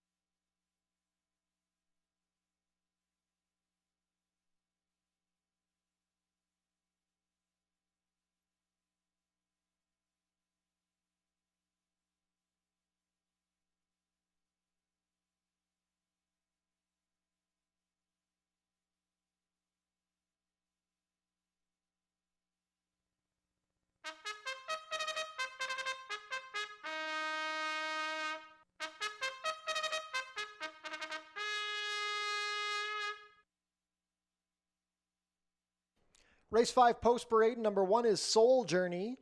Edgar Zenteno riding for trainer Nick Malini Jr. and owners Centennial Farms Niagara and John Lennox. Number 2 is Sugar Drop. Daisuke Fukumoto picks up the mount for trainer Joe Humber and owner Robert Elkins. Barb Bailey owns and trains the number 3, Sovereign Tale. The rider is Pierre Mailhot. Number 4 is Freed by Magic. Omar Marino in the saddle for trainer Steve Cathcart and owner Andrew Stronach. Number 5 is Going to Aruba. Terry Husbands riding for trainer Danny Wills and owner Ron Braley.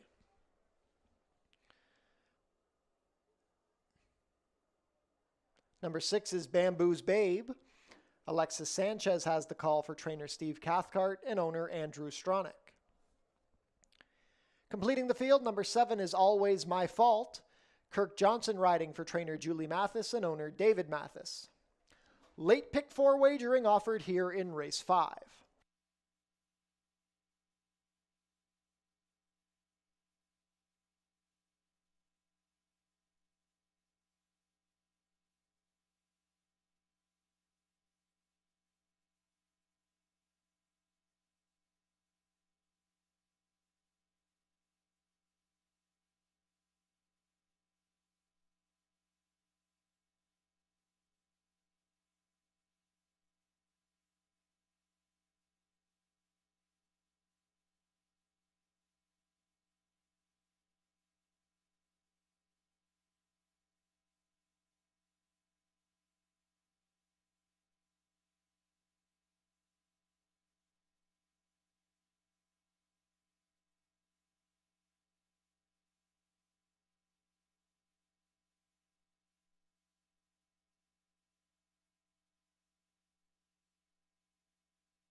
Field for race 5 is behind the starting gate. It is now post time. The favorite at 2-1 is the number 5, Going to Aruba. 5-2 support on the numbers 1, Soul Journey, and 7, Always My Fault. First to come up will be Soul Journey with Edgar Zenteno.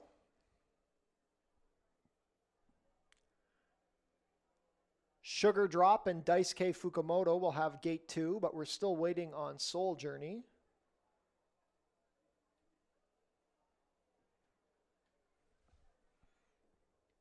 Now Soul Journey goes in. Sugar Drop up next. Sovereign Tail and Pierre Mailhot.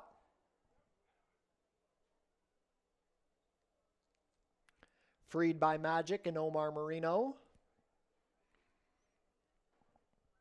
Going to Aruba, still favored at 2-1 with Terry Husbands.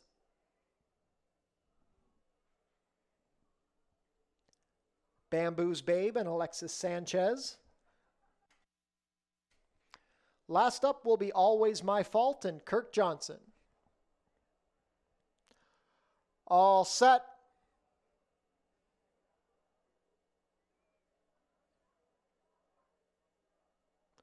And they're off. A good beginning, Going to Aruba, showing speed from the center, hustled from the outside is Always My Fault. Racing in third early in the clustered pack at the back is Freed by Magic. Soul Journey trying to slip up the inside with Sugar Drop. Wide on the course is Bamboo's Babe. Going to Aruba, being pressed by Always My Fault. They try to sort themselves out at the back. Third on the inside is Sugar Drop with Sovereign Tail, Bamboo's Babe, and still racing wide, Freed by Magic. At the back is Soul Journey, who's tailed off about 10 lengths off the leaders. The opening quarter was 23 seconds flat. Going to Aruba, still maintaining a half-length lead, but Always My Fault is right there in second. Trying to get going from the back is Bamboo's Babe with Freed by Magic, Sovereign Tail, and now Sugar Drop is tired. Soul Journey swings to the far outside. Going to Aruba, looking to make all the running, but now Always My Fault is coming down the outside. Here's Soul Journey rallying down the far outside. Soul Journey, last to first under Edgar Zenteno, powering clear in the final 70 yards. It's Soul Journey going on to a 5-length score. Always My Fault was second, a photo for show between Sovereign Tail and Going to Aruba. 5.5 furlongs in 107.4.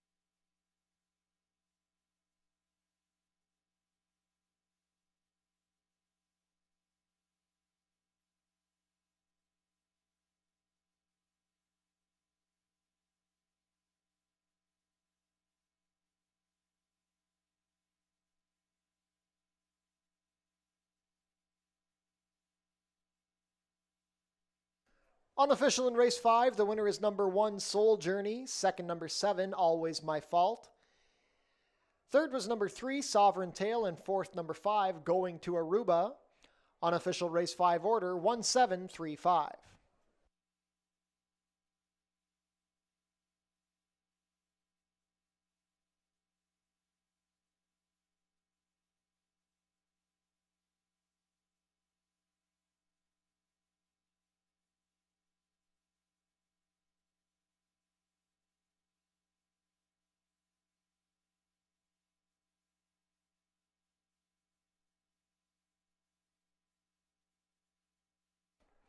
Now returning to the winner's circle, the unofficial winner of today's 5th race, number 1, Soul Journey. Soul Journey is a 3-year-old dark bear brown filly by Sky Mesa out of Monday Valentine, a homebred here in Ontario for Centennial Farms Niagara and John Lennox. That's a natural double on the card for Edgar Zenteno. Soul Journey is trained by Nick Malini Jr.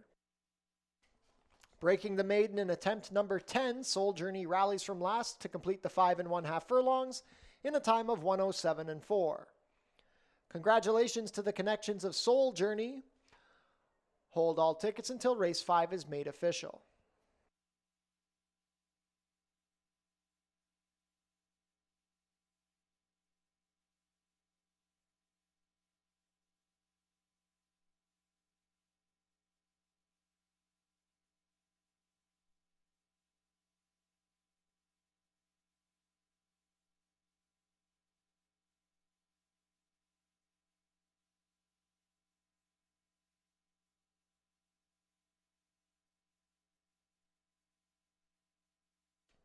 And race 5 is now official.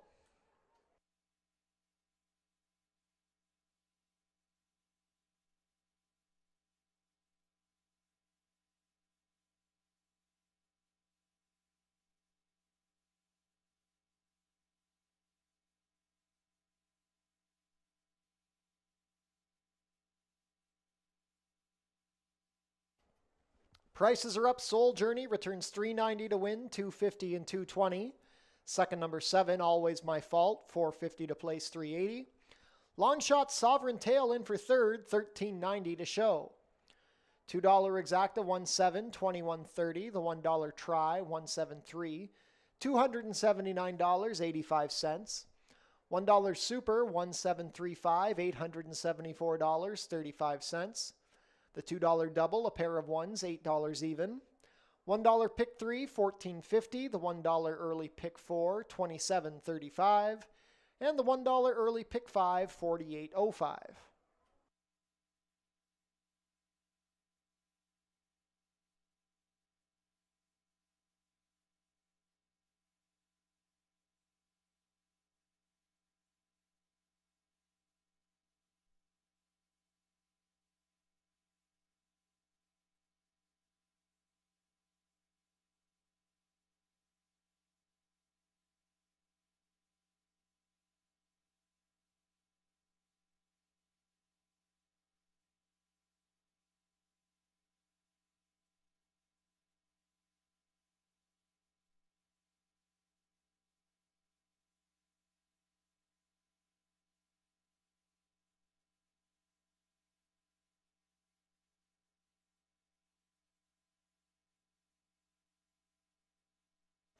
On screen now, the show photo from race 5.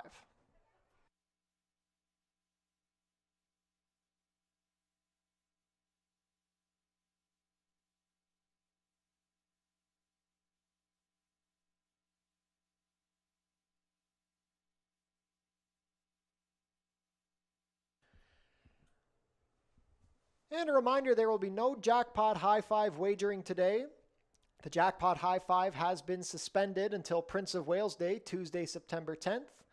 We will have a mandatory payout on Prince of Wales Day. The carryover is $115,347. Once again, that will be a mandatory payout on Tuesday, September 10th.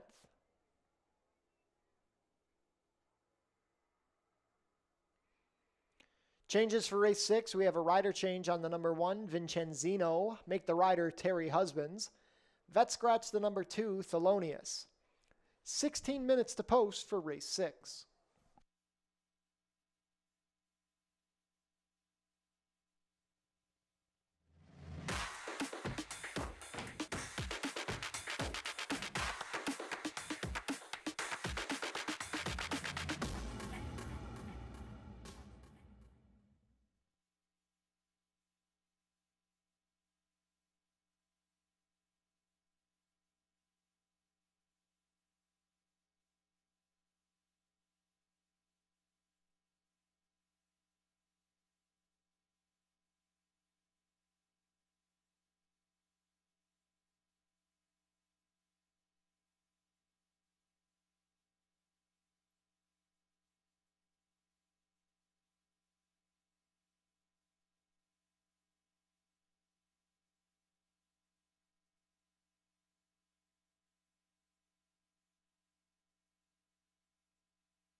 Race 6 is our lone two-turn race today on the dirt at 1.16 miles. It's a $6,250 claiming event for Colton Geldings. Now, we do have one scratch in here of the two Thelonious, which leaves us with a field of 6 and a pretty tough race here ahead. A lot of these horses come in here with some really good recent form, one of those being the number 1 Vincenzino, who I'm going to start with here. This one out of the Kevin Buttigieg barn. Terry Husbands has the mount.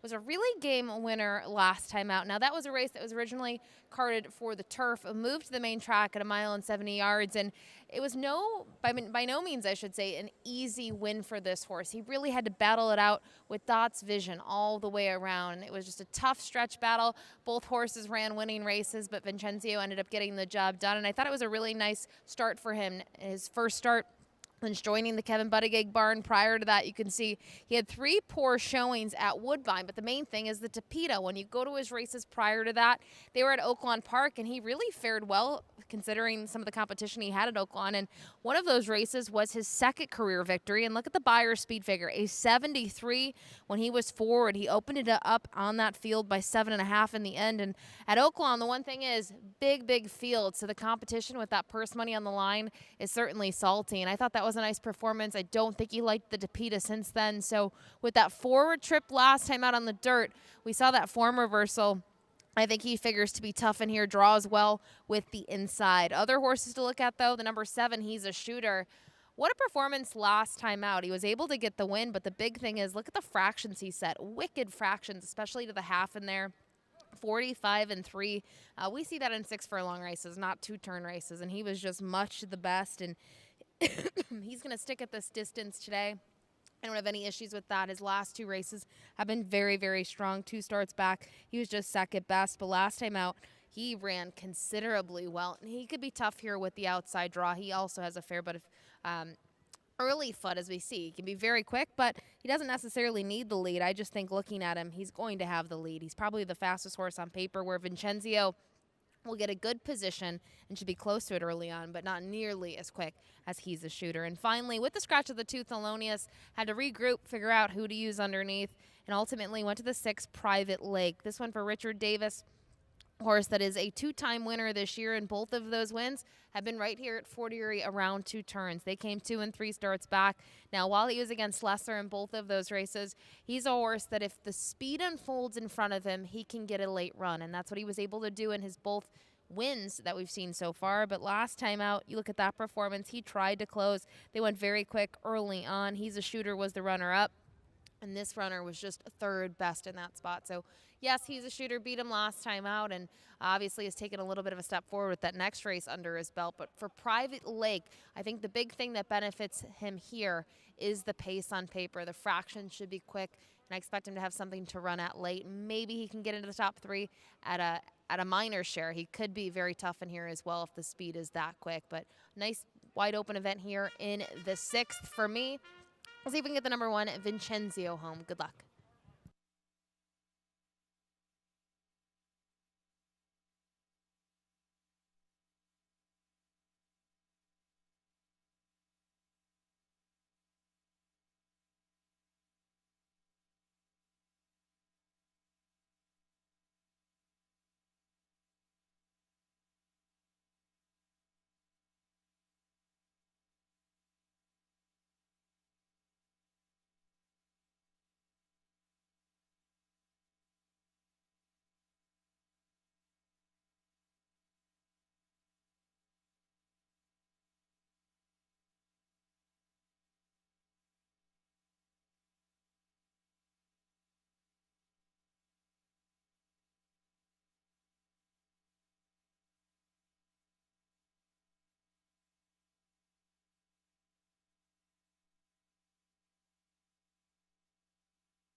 Field is making their way on track for today's sixth race. Race 6 is a claiming race for 3-year-olds and up, which have not won a race in 2024, or which have never won 4 races. We're going for a claiming price of $62.50 down to $6,000.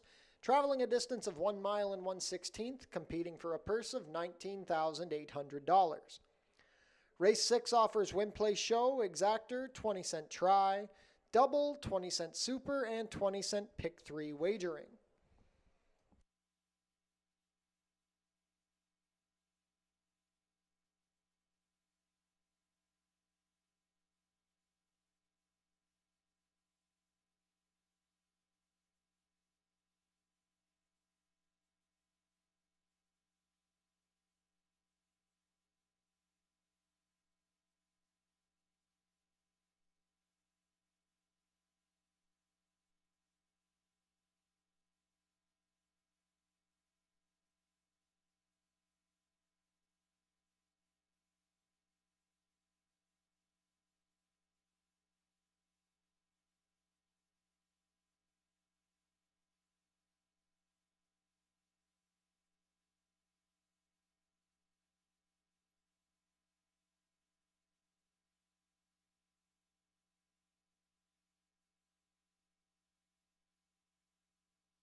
Race 6 post parade, number 1 is Vincenzino.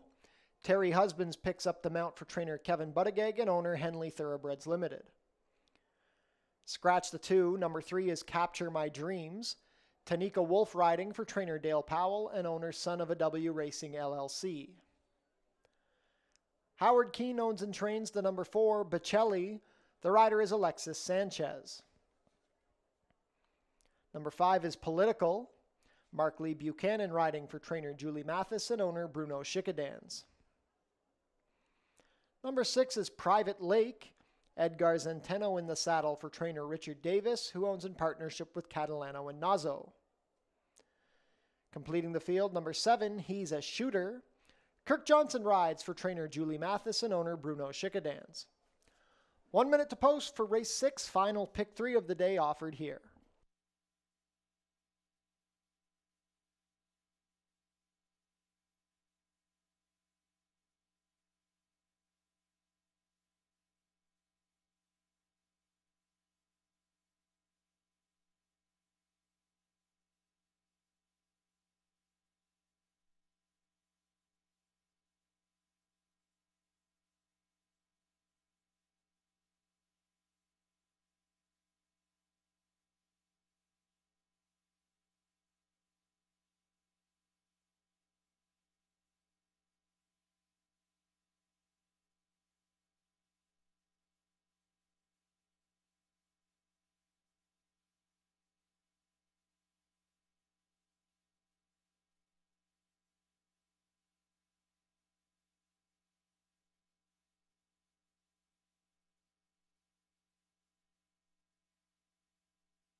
Race 6 field is behind the starting gate. It is now post time.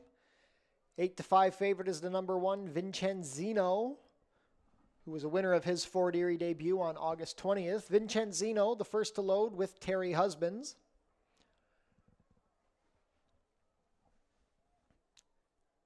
Capture My Dreams and Tanika Wolf.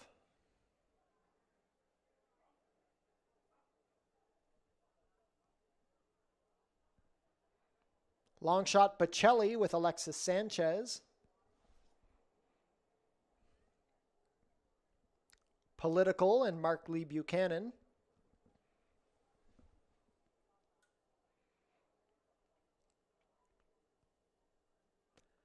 Private Lake and Edgar Zenteno.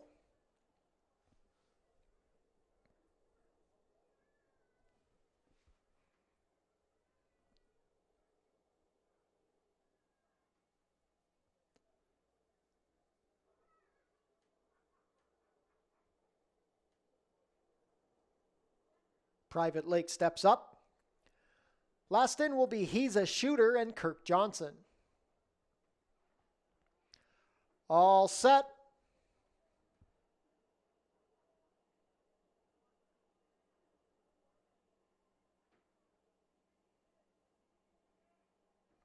And they're off. He's a Shooter breaks sharp from the outside post. He's a Shooter and Kirk Johnson going for the early lead. Capture My Dreams will be second in the early stages with Vincenzino third along the rail. Then it's a gap of 1.5 to Bocelli racing in fourth, better than Political. The early trailer will be Private Lake. Into the clubhouse turn they go. He's a Shooter, quickest from the jump. He's up 3 lengths as they reach the opening quarter in 23 and 3. It's a gap of 4. Capture My Dreams ahead, better than Vincenzino, bet down to 2-5. Another 5 lengths back to Bocelli. Private Lake passes Political on the outside. 5 furlongs left to travel. He's a Shooter is freewheeling on a 5-length lead. It's well back to Vincenzino, who's now into second past Capture My Dreams. Slipping up the inside, Political with Private Lake, and the new trailer is Bocelli. The half was 47 seconds flat. He's a Shooter is looking to make all the running. He's been setting a quick tempo, but he's yet to be contested. Vincenzino racing in second, a length better than Capture My Dreams as they race into the far turn. Political tries to gather momentum along the inside with Private Lake racing wide, and Bocelli dropped off in last. 5/16 of a mile left to go. He's a Shooter, went 3/4 in 1:12 and 1, and here comes Vincenzino trying to take advantage of that quick tempo. Political is into third. Private Lake rallying wide past Capture My Dreams, and Bocelli at the back. At the head of the lane, Vincenzino now takes a run at He's a Shooter. Political trying to rally with Private Lake. Vincenzino puts the head in front of He's a Shooter. He's a Shooter tries to fight back along the inside. Political rallying in the 3-path. Vincenzino now getting away from He's a Shooter. It's Vincenzino. A double on the card for Terry Husbands. Vincenzino by 2. He's a Shooter holds second from Political, then Private Lake. 1 mile and 1/16 and 1:47 and 1.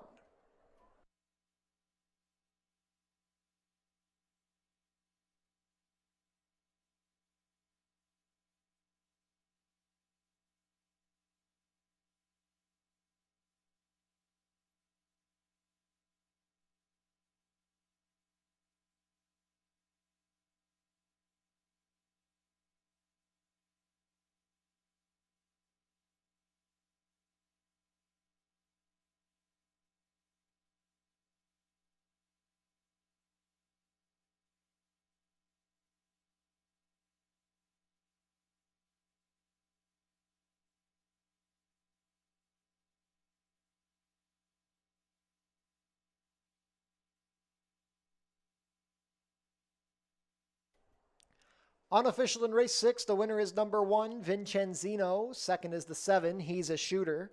Third, number 5, Political, and fourth, number 6, Private Lake. Unofficial race 6 order, 1-7-5-6.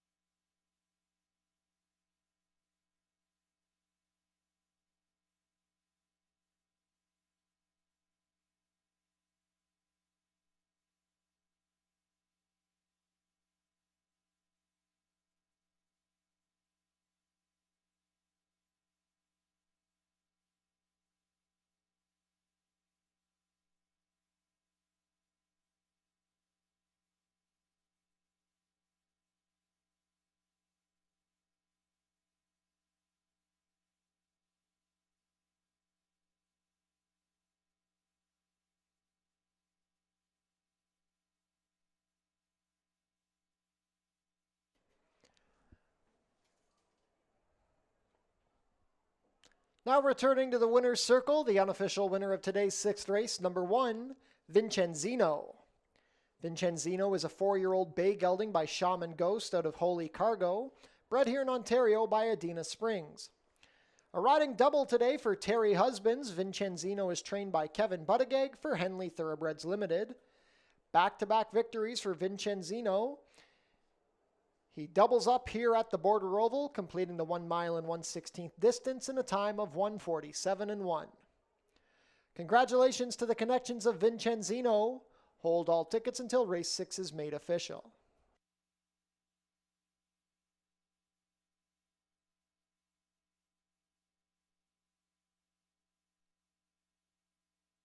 It's official. Prices are up. Vincenzino, $280 to win, $210, $210. Second, number 7, He's a Shooter, $280 to place, $230. Third, number 5, Political, $420 to show. $2 exacta, 1.7, returns $6 even. The $1 try, 1.75, 11.10. $1 super, 1.756, $23 even. $2 double, a pair of ones, $6.40, and the $1 pick 3, $7.60.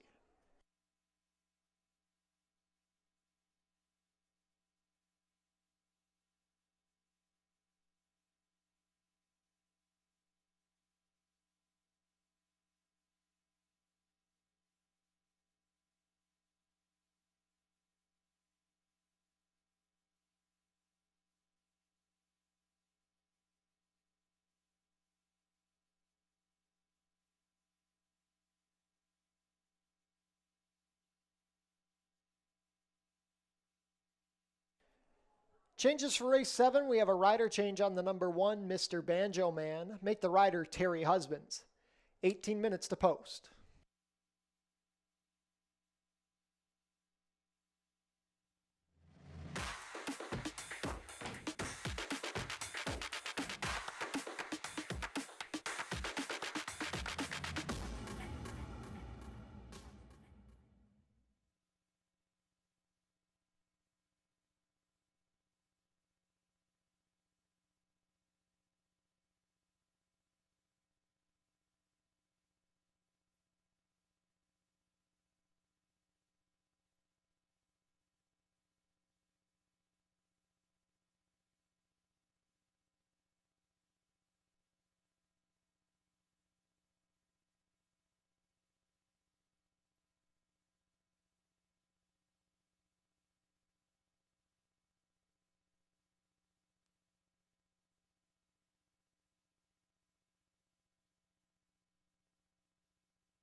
And once again, we'd like to remind everybody there is no Jackpot High Five wagering today. The Jackpot High Five has been suspended until Prince of Wales Day, Tuesday, September 10th.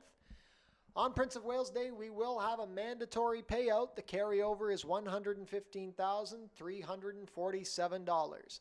Jackpot High Five mandatory payout coming up on Tuesday, September 10th.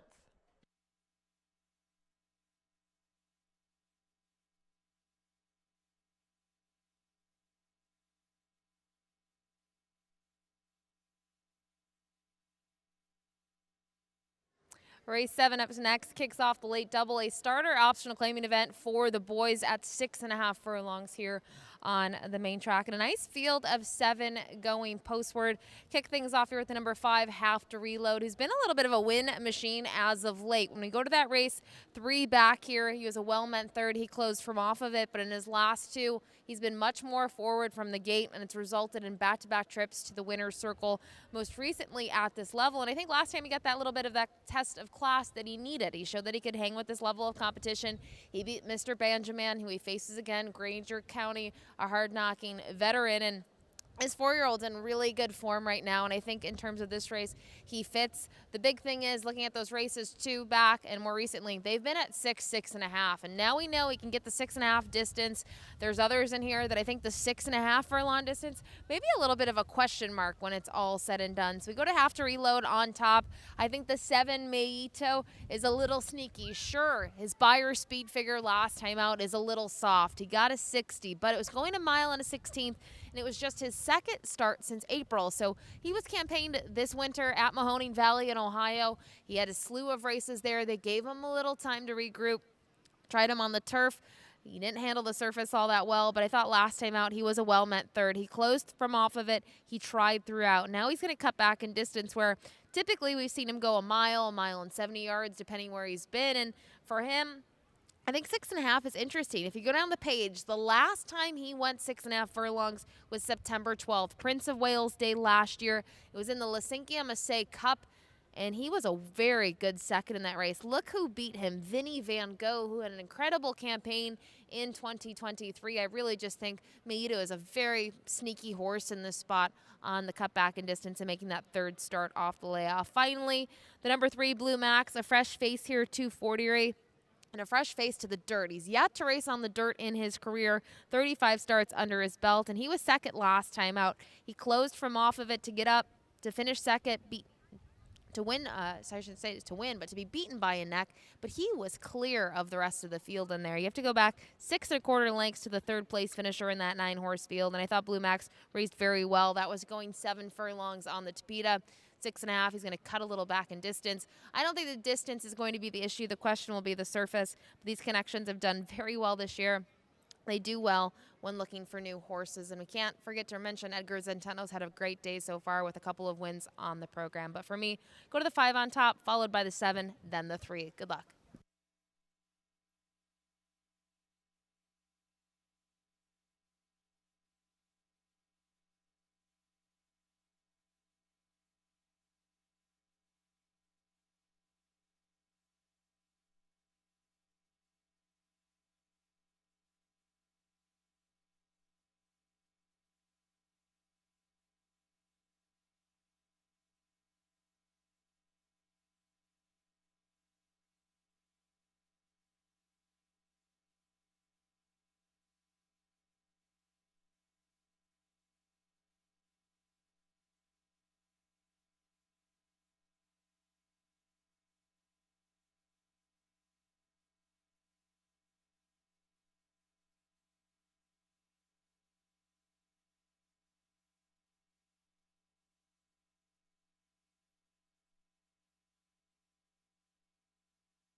Field is making their way on track for today's 7th race. Race 7 is a starter optional claimer for 3-year-olds and up, which have started for a claiming price of $5,000 or less in the last 2 years, or going for a claiming price of $10,000.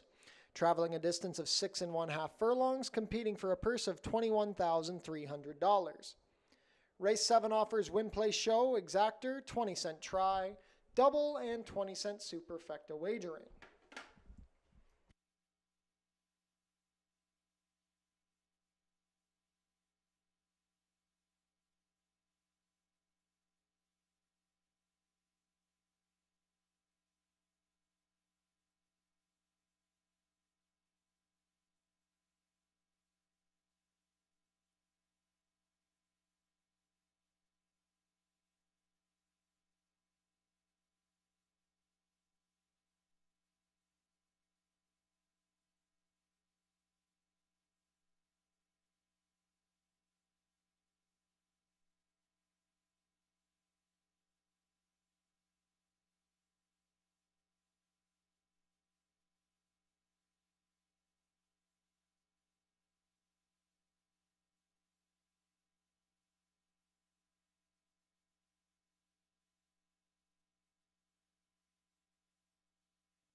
Race 7 post parade, number 1 is Mr. Banjo Man. Terry Husbands picks up the mount for trainer Dale Powell and owner Up Top Racing Stables, LLC. Number 2 is Hixie. Alexis Sanchez riding for owner trainer Paula Loescher. Jeff Voice owns and trains the number 3 Blue Max. The rider is Edgar Zenteno. Number 4 is Core. Pierre Mailhot riding for trainer Robert Warner, who owns in partnership with Nancy Warner. Number 5 is Have to Reload. Melanie Pinto in the saddle for trainer Mike Blake and owners Ascot Stud, Mike Blake Sr., Mark Stout, and Rachel Stalker Parks. Number 6 is Dots Vision. Omar Marino pilots for trainer Joe Humber and owner Gerald Erfel. Completing the field, number 7 is Maito. Kirk Johnson rides for owner-trainer Kevin Buttigieg. Late double wagering offered here in race 7.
Race 7 field heading behind the starting gate. It is now post time. 2-1 favorite is the number 5, Have to Reload. Late double wagering offered here in race 7. The first to come up will be Mr. Banjo Man and Terry Husbands.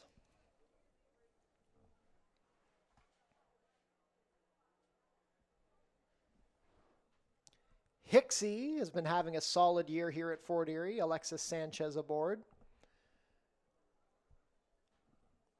Blue Max goes off the claim here. He is now the 9-5, and he's now back up to 2-1 with Edgar Zenteno. Core with Pierre Mailhot to gate 4. Have to Reload at 8-5 with Melanie Pinto, looking for their 3rd consecutive win. Dots Vision, claimed back by the Joe Humber Barn. Omar Marino aboard. Last up will be Maito and Kirk Johnson.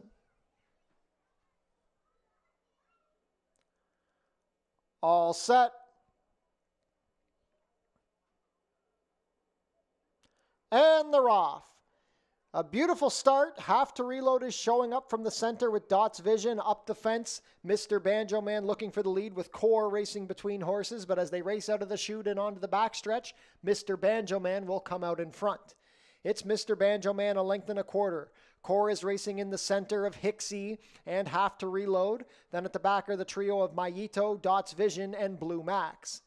The opening quarter was 22-3. Mr. Banjo Man is on top by a length as they race within the half-mile pole. Have to Reload is still racing on the outside in second with Core and Hixie saving ground. Blue Max is moving well from 5th. Maito is 6th, and Dots Vision is the new trailer. Midway round the turn, Mr. Banjo Man is now being challenged by Have to Reload. The half was 45-3. Core is racing in 3rd, about to be joined by Blue Max on the outside, and Hixie continues to save ground. Maito and Dots Vision still at the back. At the head of the lane, it's a duel between Have to Reload and Mr. Banjo Man. Blue Max is rallying down the outside. It's 3 across the track with 1/8 of a mile to go. Blue Max down the outside. Have to Reload in the center, and Mr. Banjo Man down along the fence. Blue Max finishing best. It's Blue Max on top. Blue Max and Edgar Zenteno, 2.5. Have to Reload held second.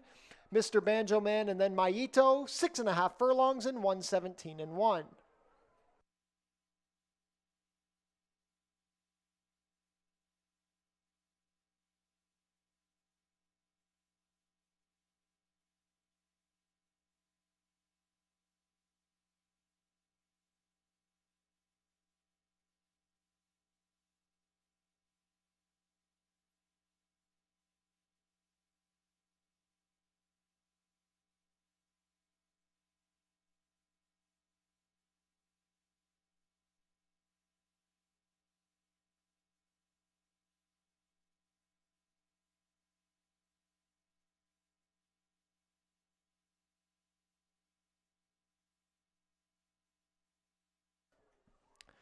Unofficial in race 7, the winner is number 3, Blue Max.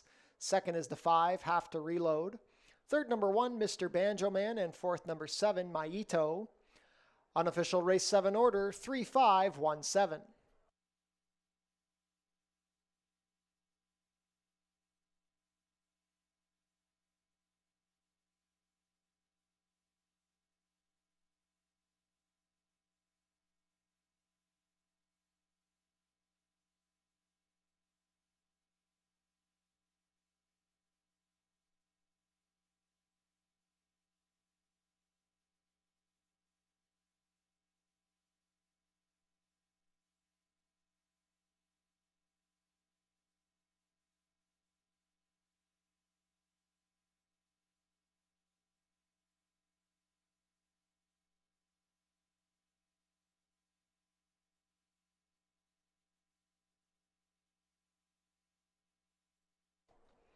Now returning to the winner's circle, the unofficial winner of today's 7th race, number 3, Blue Max. Blue Max is a 6-year-old chestnut gelding by Silver Max out of She's Stella Marie, bred in California by Adina Springs. A riding triple on the card for Edgar Zenteno. Blue Max is owned and trained by Jeff Voice. Second win of the year for Blue Max, his 6th lifetime win. He takes his Ford Erie debut, rallying to complete the 6.5 furlongs in a time of 1:17.1. Congratulations to the connections of Blue Max. Hold all tickets until race 7 is made official.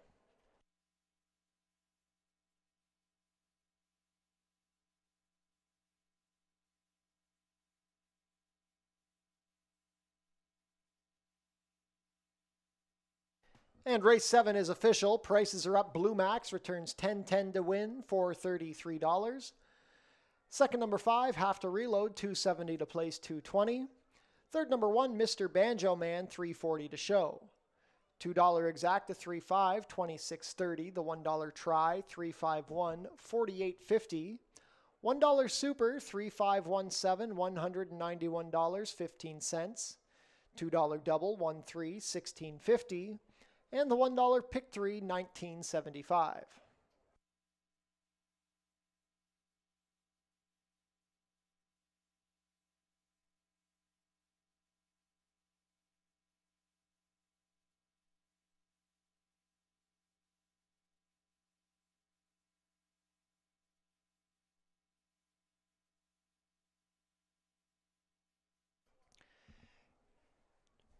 Race 8 coming up next. Race 8 is the $30,000 guaranteed Puss in Boots Cup.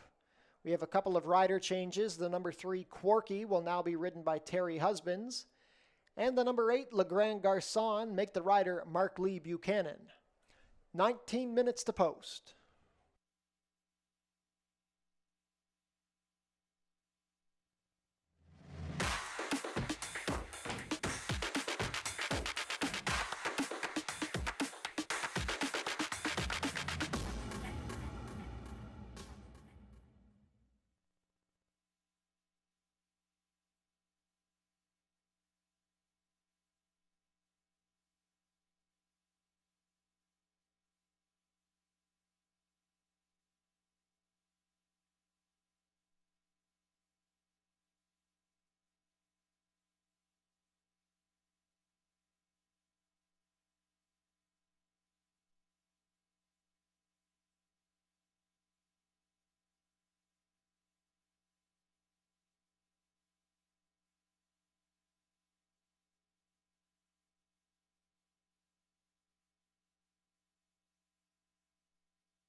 Puss in Boots was trained by Frank Merrill for owner Roxy Gian.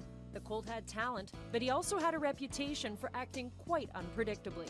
On September 2nd, 1961, in front of 14,000 fans, Puss in Boots was competing in a grass race under American jockey Ronnie Behrens. He had a lead of 5 lengths on the rest of the field when he turned for home, but Behrens hit his horse right-handed, causing his young mount to veer into an opening on the hedge and make a quick run towards one of the infield lakes. The riderless horse tried to stop, but it was too late. He ended up making a huge splash. Behrens tried to swim out to rescue the animal, only to realize that he himself could not swim. Trainer Merrill jumped in to rescue the jockey and realized that he couldn't swim either. It took 45 minutes and the entire gate crew to rescue all involved, including a very wet Puss in Boots. Today, the legend of Puss in Boots lives on every Labor Day with a race in his honor, in which the winning jockey, trainer, and owner make the same leap into the same pond that saw so much excitement over 50 years ago.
The Puss in Boots Cup is up next. Race number 8, our final race on this Monday card at 1 1/16 here on the turf course, and a field of 9 has been assembled. And when you think about Fort Erie Racetrack, we think about the history of this place, and 2 races always now come to mind. The Puss in Boots Cup, named after Puss in Boots, who was trained by Frank Merrill Jr.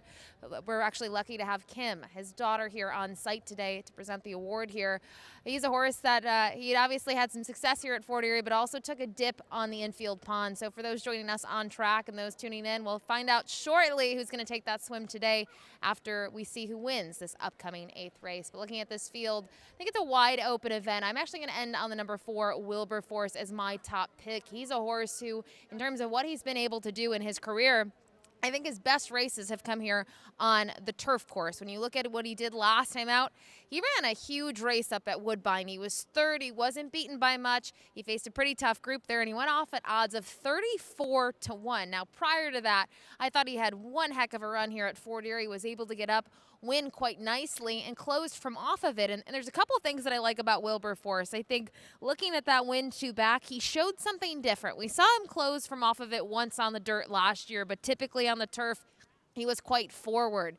And just knowing that he was comfortable rating, I think gives his rider in here, Omar Moreno, some options. If he breaks sharp, sure, you can let him go. But there's other speed in here. Quarky on the inside, a turf sprinter.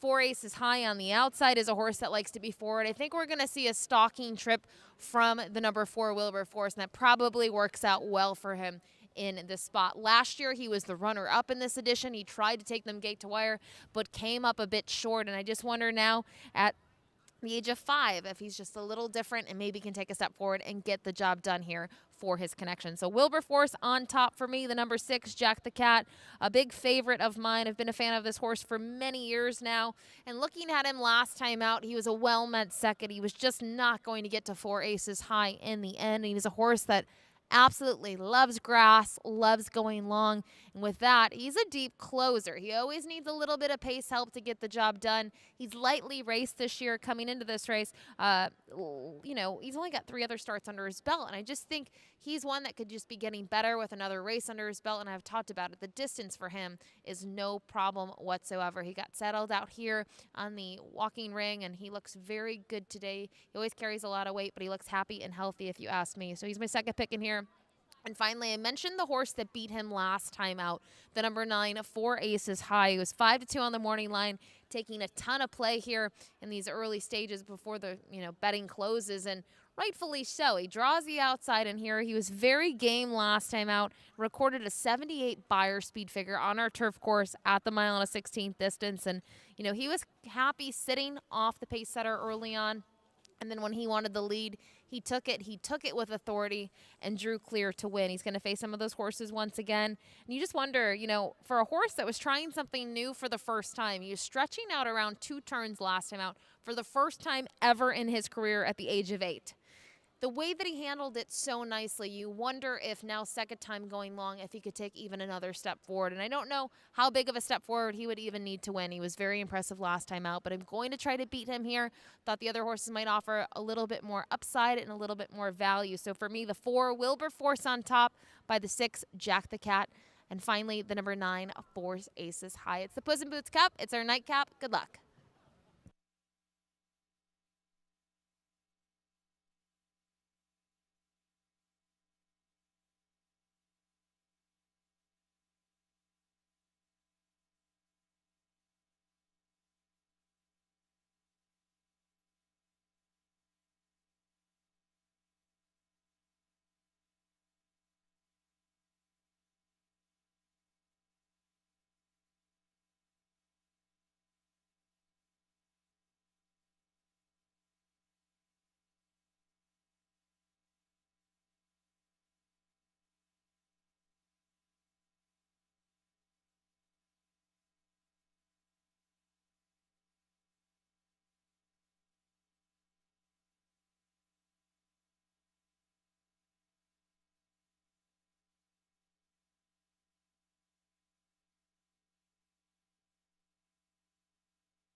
Field is making their way on track for today's 8th and final race. Race 8 is the $30,000 guaranteed Puss in Boots Cup.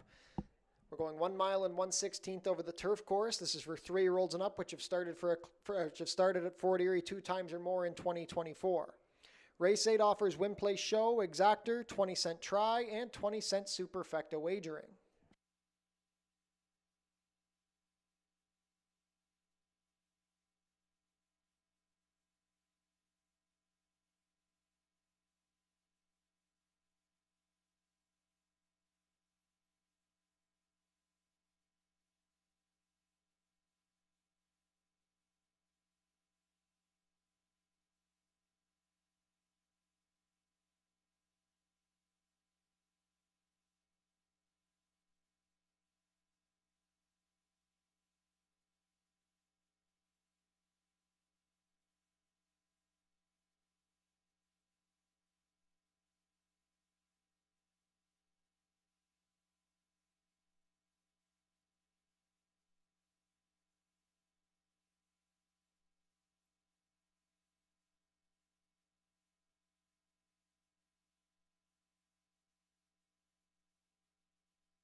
Post parade for the Puss in Boots Cup. Number 1 is Society Joe. Amanda Vandermeersch rides for owner-trainer Gary Chidobiak. Number 2 is Kitty Holiday. Kirk Johnson in the saddle for trainer Sharon Chicato and owners Mike Newell and Jim Vatier.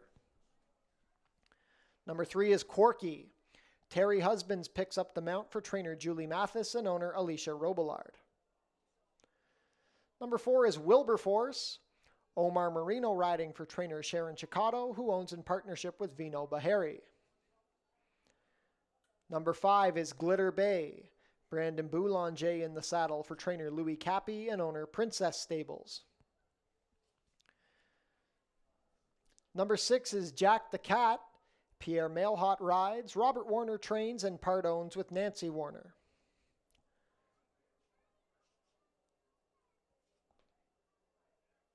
Number 7 is Magic Tomahawk. Edgar Zenteno riding for trainer Sylvain Pion and owner Run Your Race Stables. Tom Steer owns and trains the number 8 Le Grand Garçon. Mark Lee Buchanan picks up the mount. Completing the field, number 9 is 4 Aces High. Melanie Pinto riding for trainer John Sims and owner Deborah Fletcher. 1 minute to post for race 8, the Puss in Boots Cup.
Race 8 field is crossing on to the turf course. Not too much time left to get your Race 8 wagers in. Current favorite at 9-5 is the number 9, 4 aces high. 5-2 support on the number 4, Wilberforce. 5-1 action on the number 6, Jack the Cat. Competitive group of 9 for this year's edition of the Puss in Boots Cup. Excited to see who will be taking the dive into the infield pond.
Set to begin loading for the Puss in Boots Cup. It is now post time.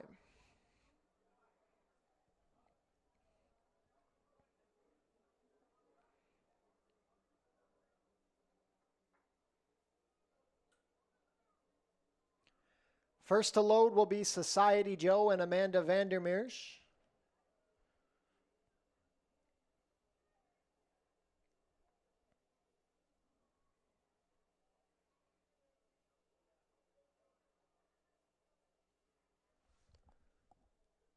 Society Joe a bit reluctant.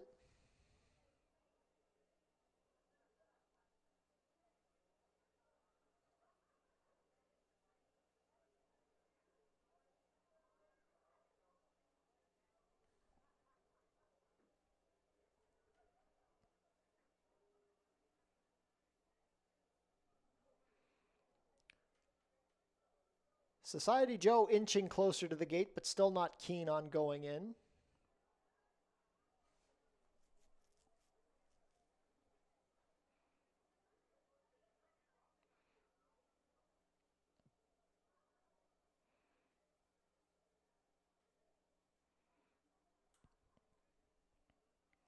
And Society Joe now in.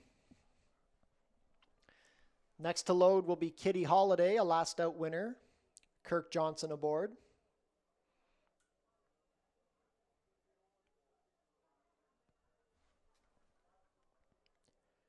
Kitty Holiday steps up. Quarky and Terry Husbands to gate 3. Wilberforce, the runner-up in last year's edition of this race, Omar Marino aboard. The mare, Glitter Bay, with Brandon Boulanger.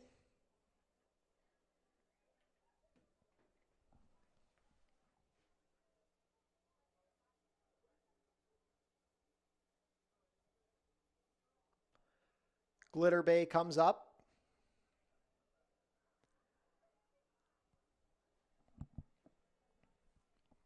Jack the Cat with Pierre Mailhot. Magic Tomahawk and Edgar Zenteno looking for his 4th win on the card. The Gray, Le Grand Garçon with Mark Lee Buchanan. Last in will be the 3-2 favorite, 4 Aces High and Melanie Pinto.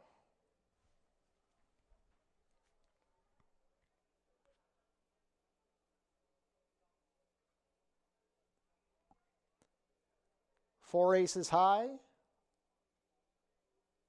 Not quite in yet.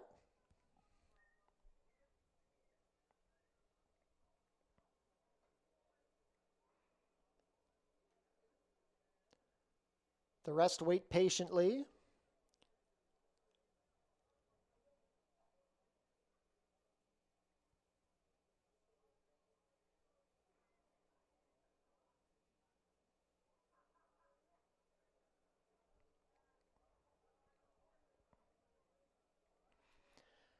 Four Aces High goes in, and we are all set.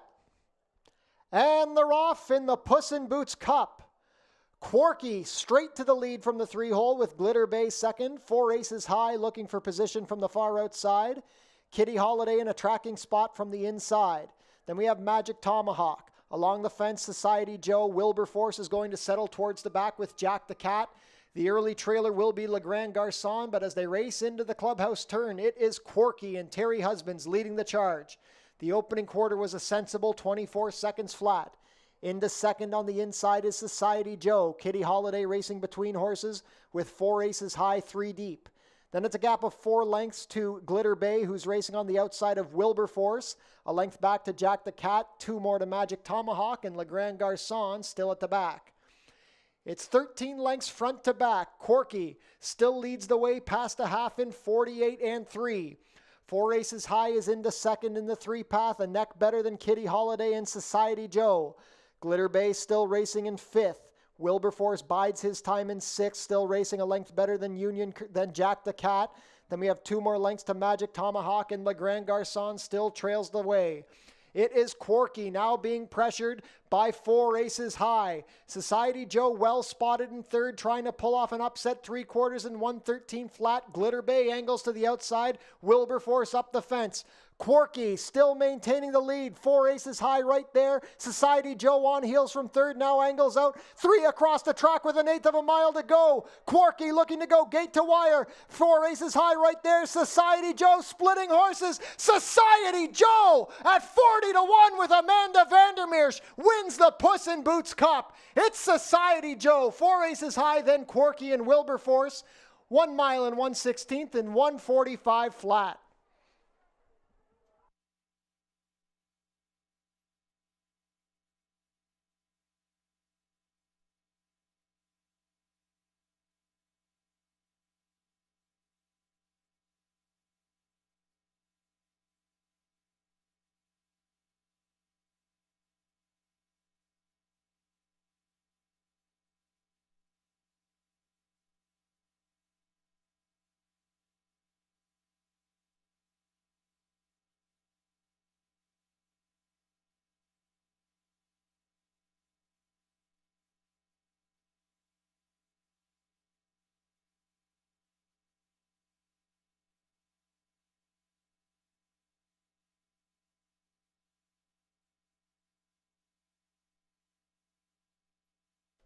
A shocker in the Puss in Boots. The winner is number 1, Society Joe at 40-1.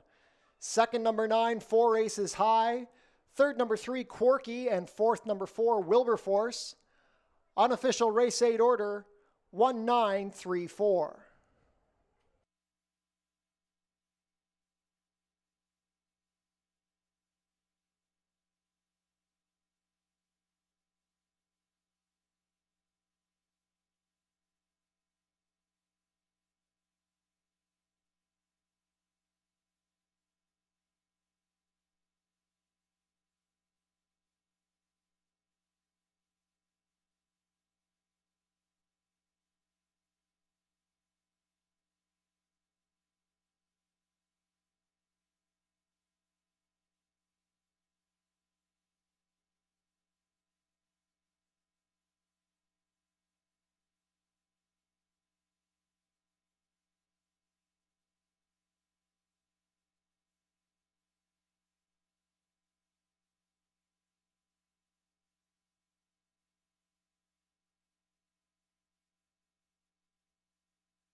Now entering the stakes winner's circle, the unofficial winner of the Puss in Boots Cup, number 1, Society Joe.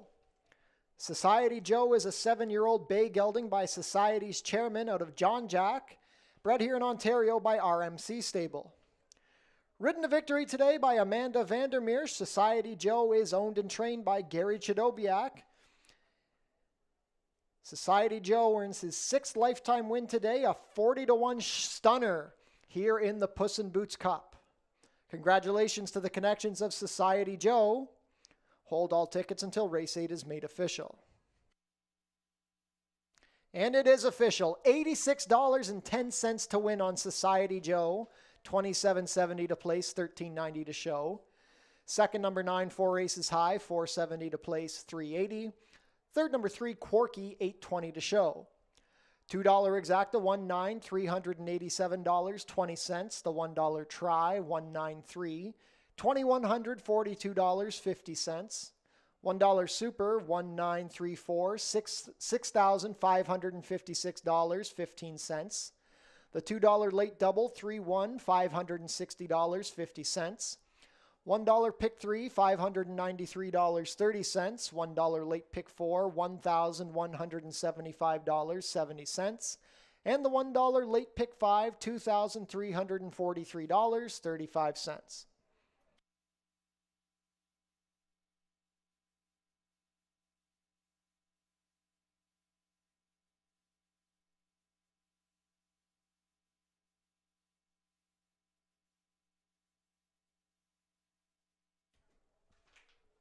And we'd like to welcome special presenter Kim Merrill, daughter of Puss in Boots trainer Frank Merrill, making the presentation to the winning connections of Society Joe.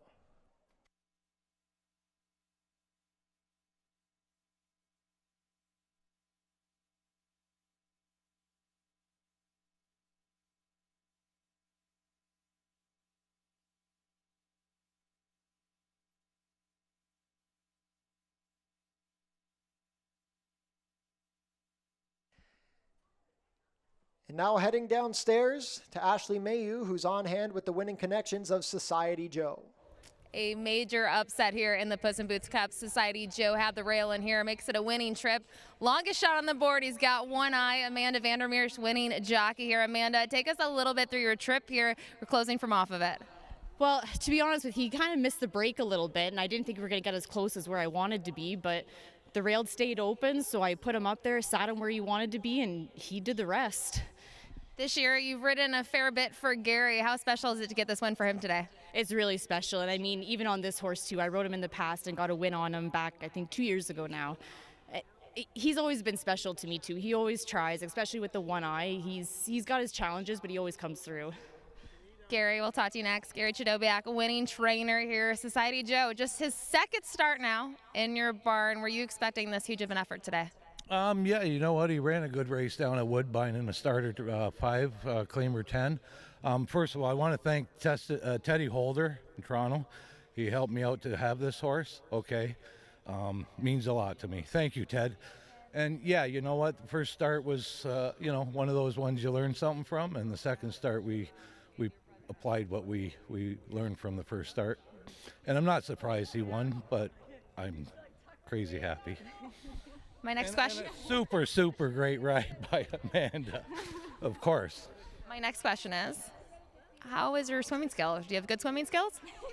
I can get in pretty good. I don't know about getting out. Well, go find out, or let us find out. Go enjoy your swim. Congrats on the win. Okay. Come on, girlfriend. Let's go.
Thank you, Drew. That's awesome. Thank you so much. Needed that.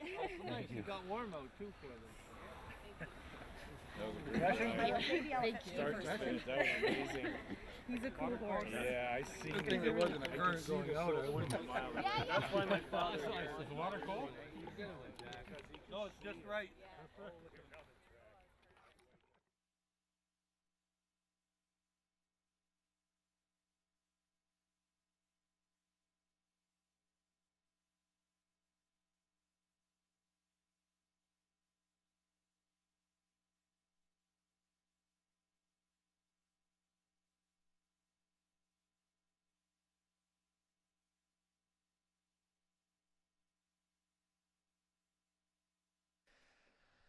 And another reminder, Jackpot High Five wagering suspended until September 10th. On Prince of Wales Day, we will have a mandatory payout. The carryover is $115,347. Visit our website, fortierieracing.com, for information about everything going on here at the track. Racing will resume tomorrow at Fort Erie. First post will be 3 o'clock. Tune into the post position draw for the Prince of Wales Stakes Thursday, September 5th. Starts at 12 o'clock. Catch the live stream at fortierieracing.com. And a reminder, the Prince of Wales Stakes is coming up soon, Tuesday, September 10th. First post will be 1 p.m. Tune into Your TV Niagara for the Fort Erie Race Replay Show, Channel 700, Thursdays at 10:30 and Saturdays at 10.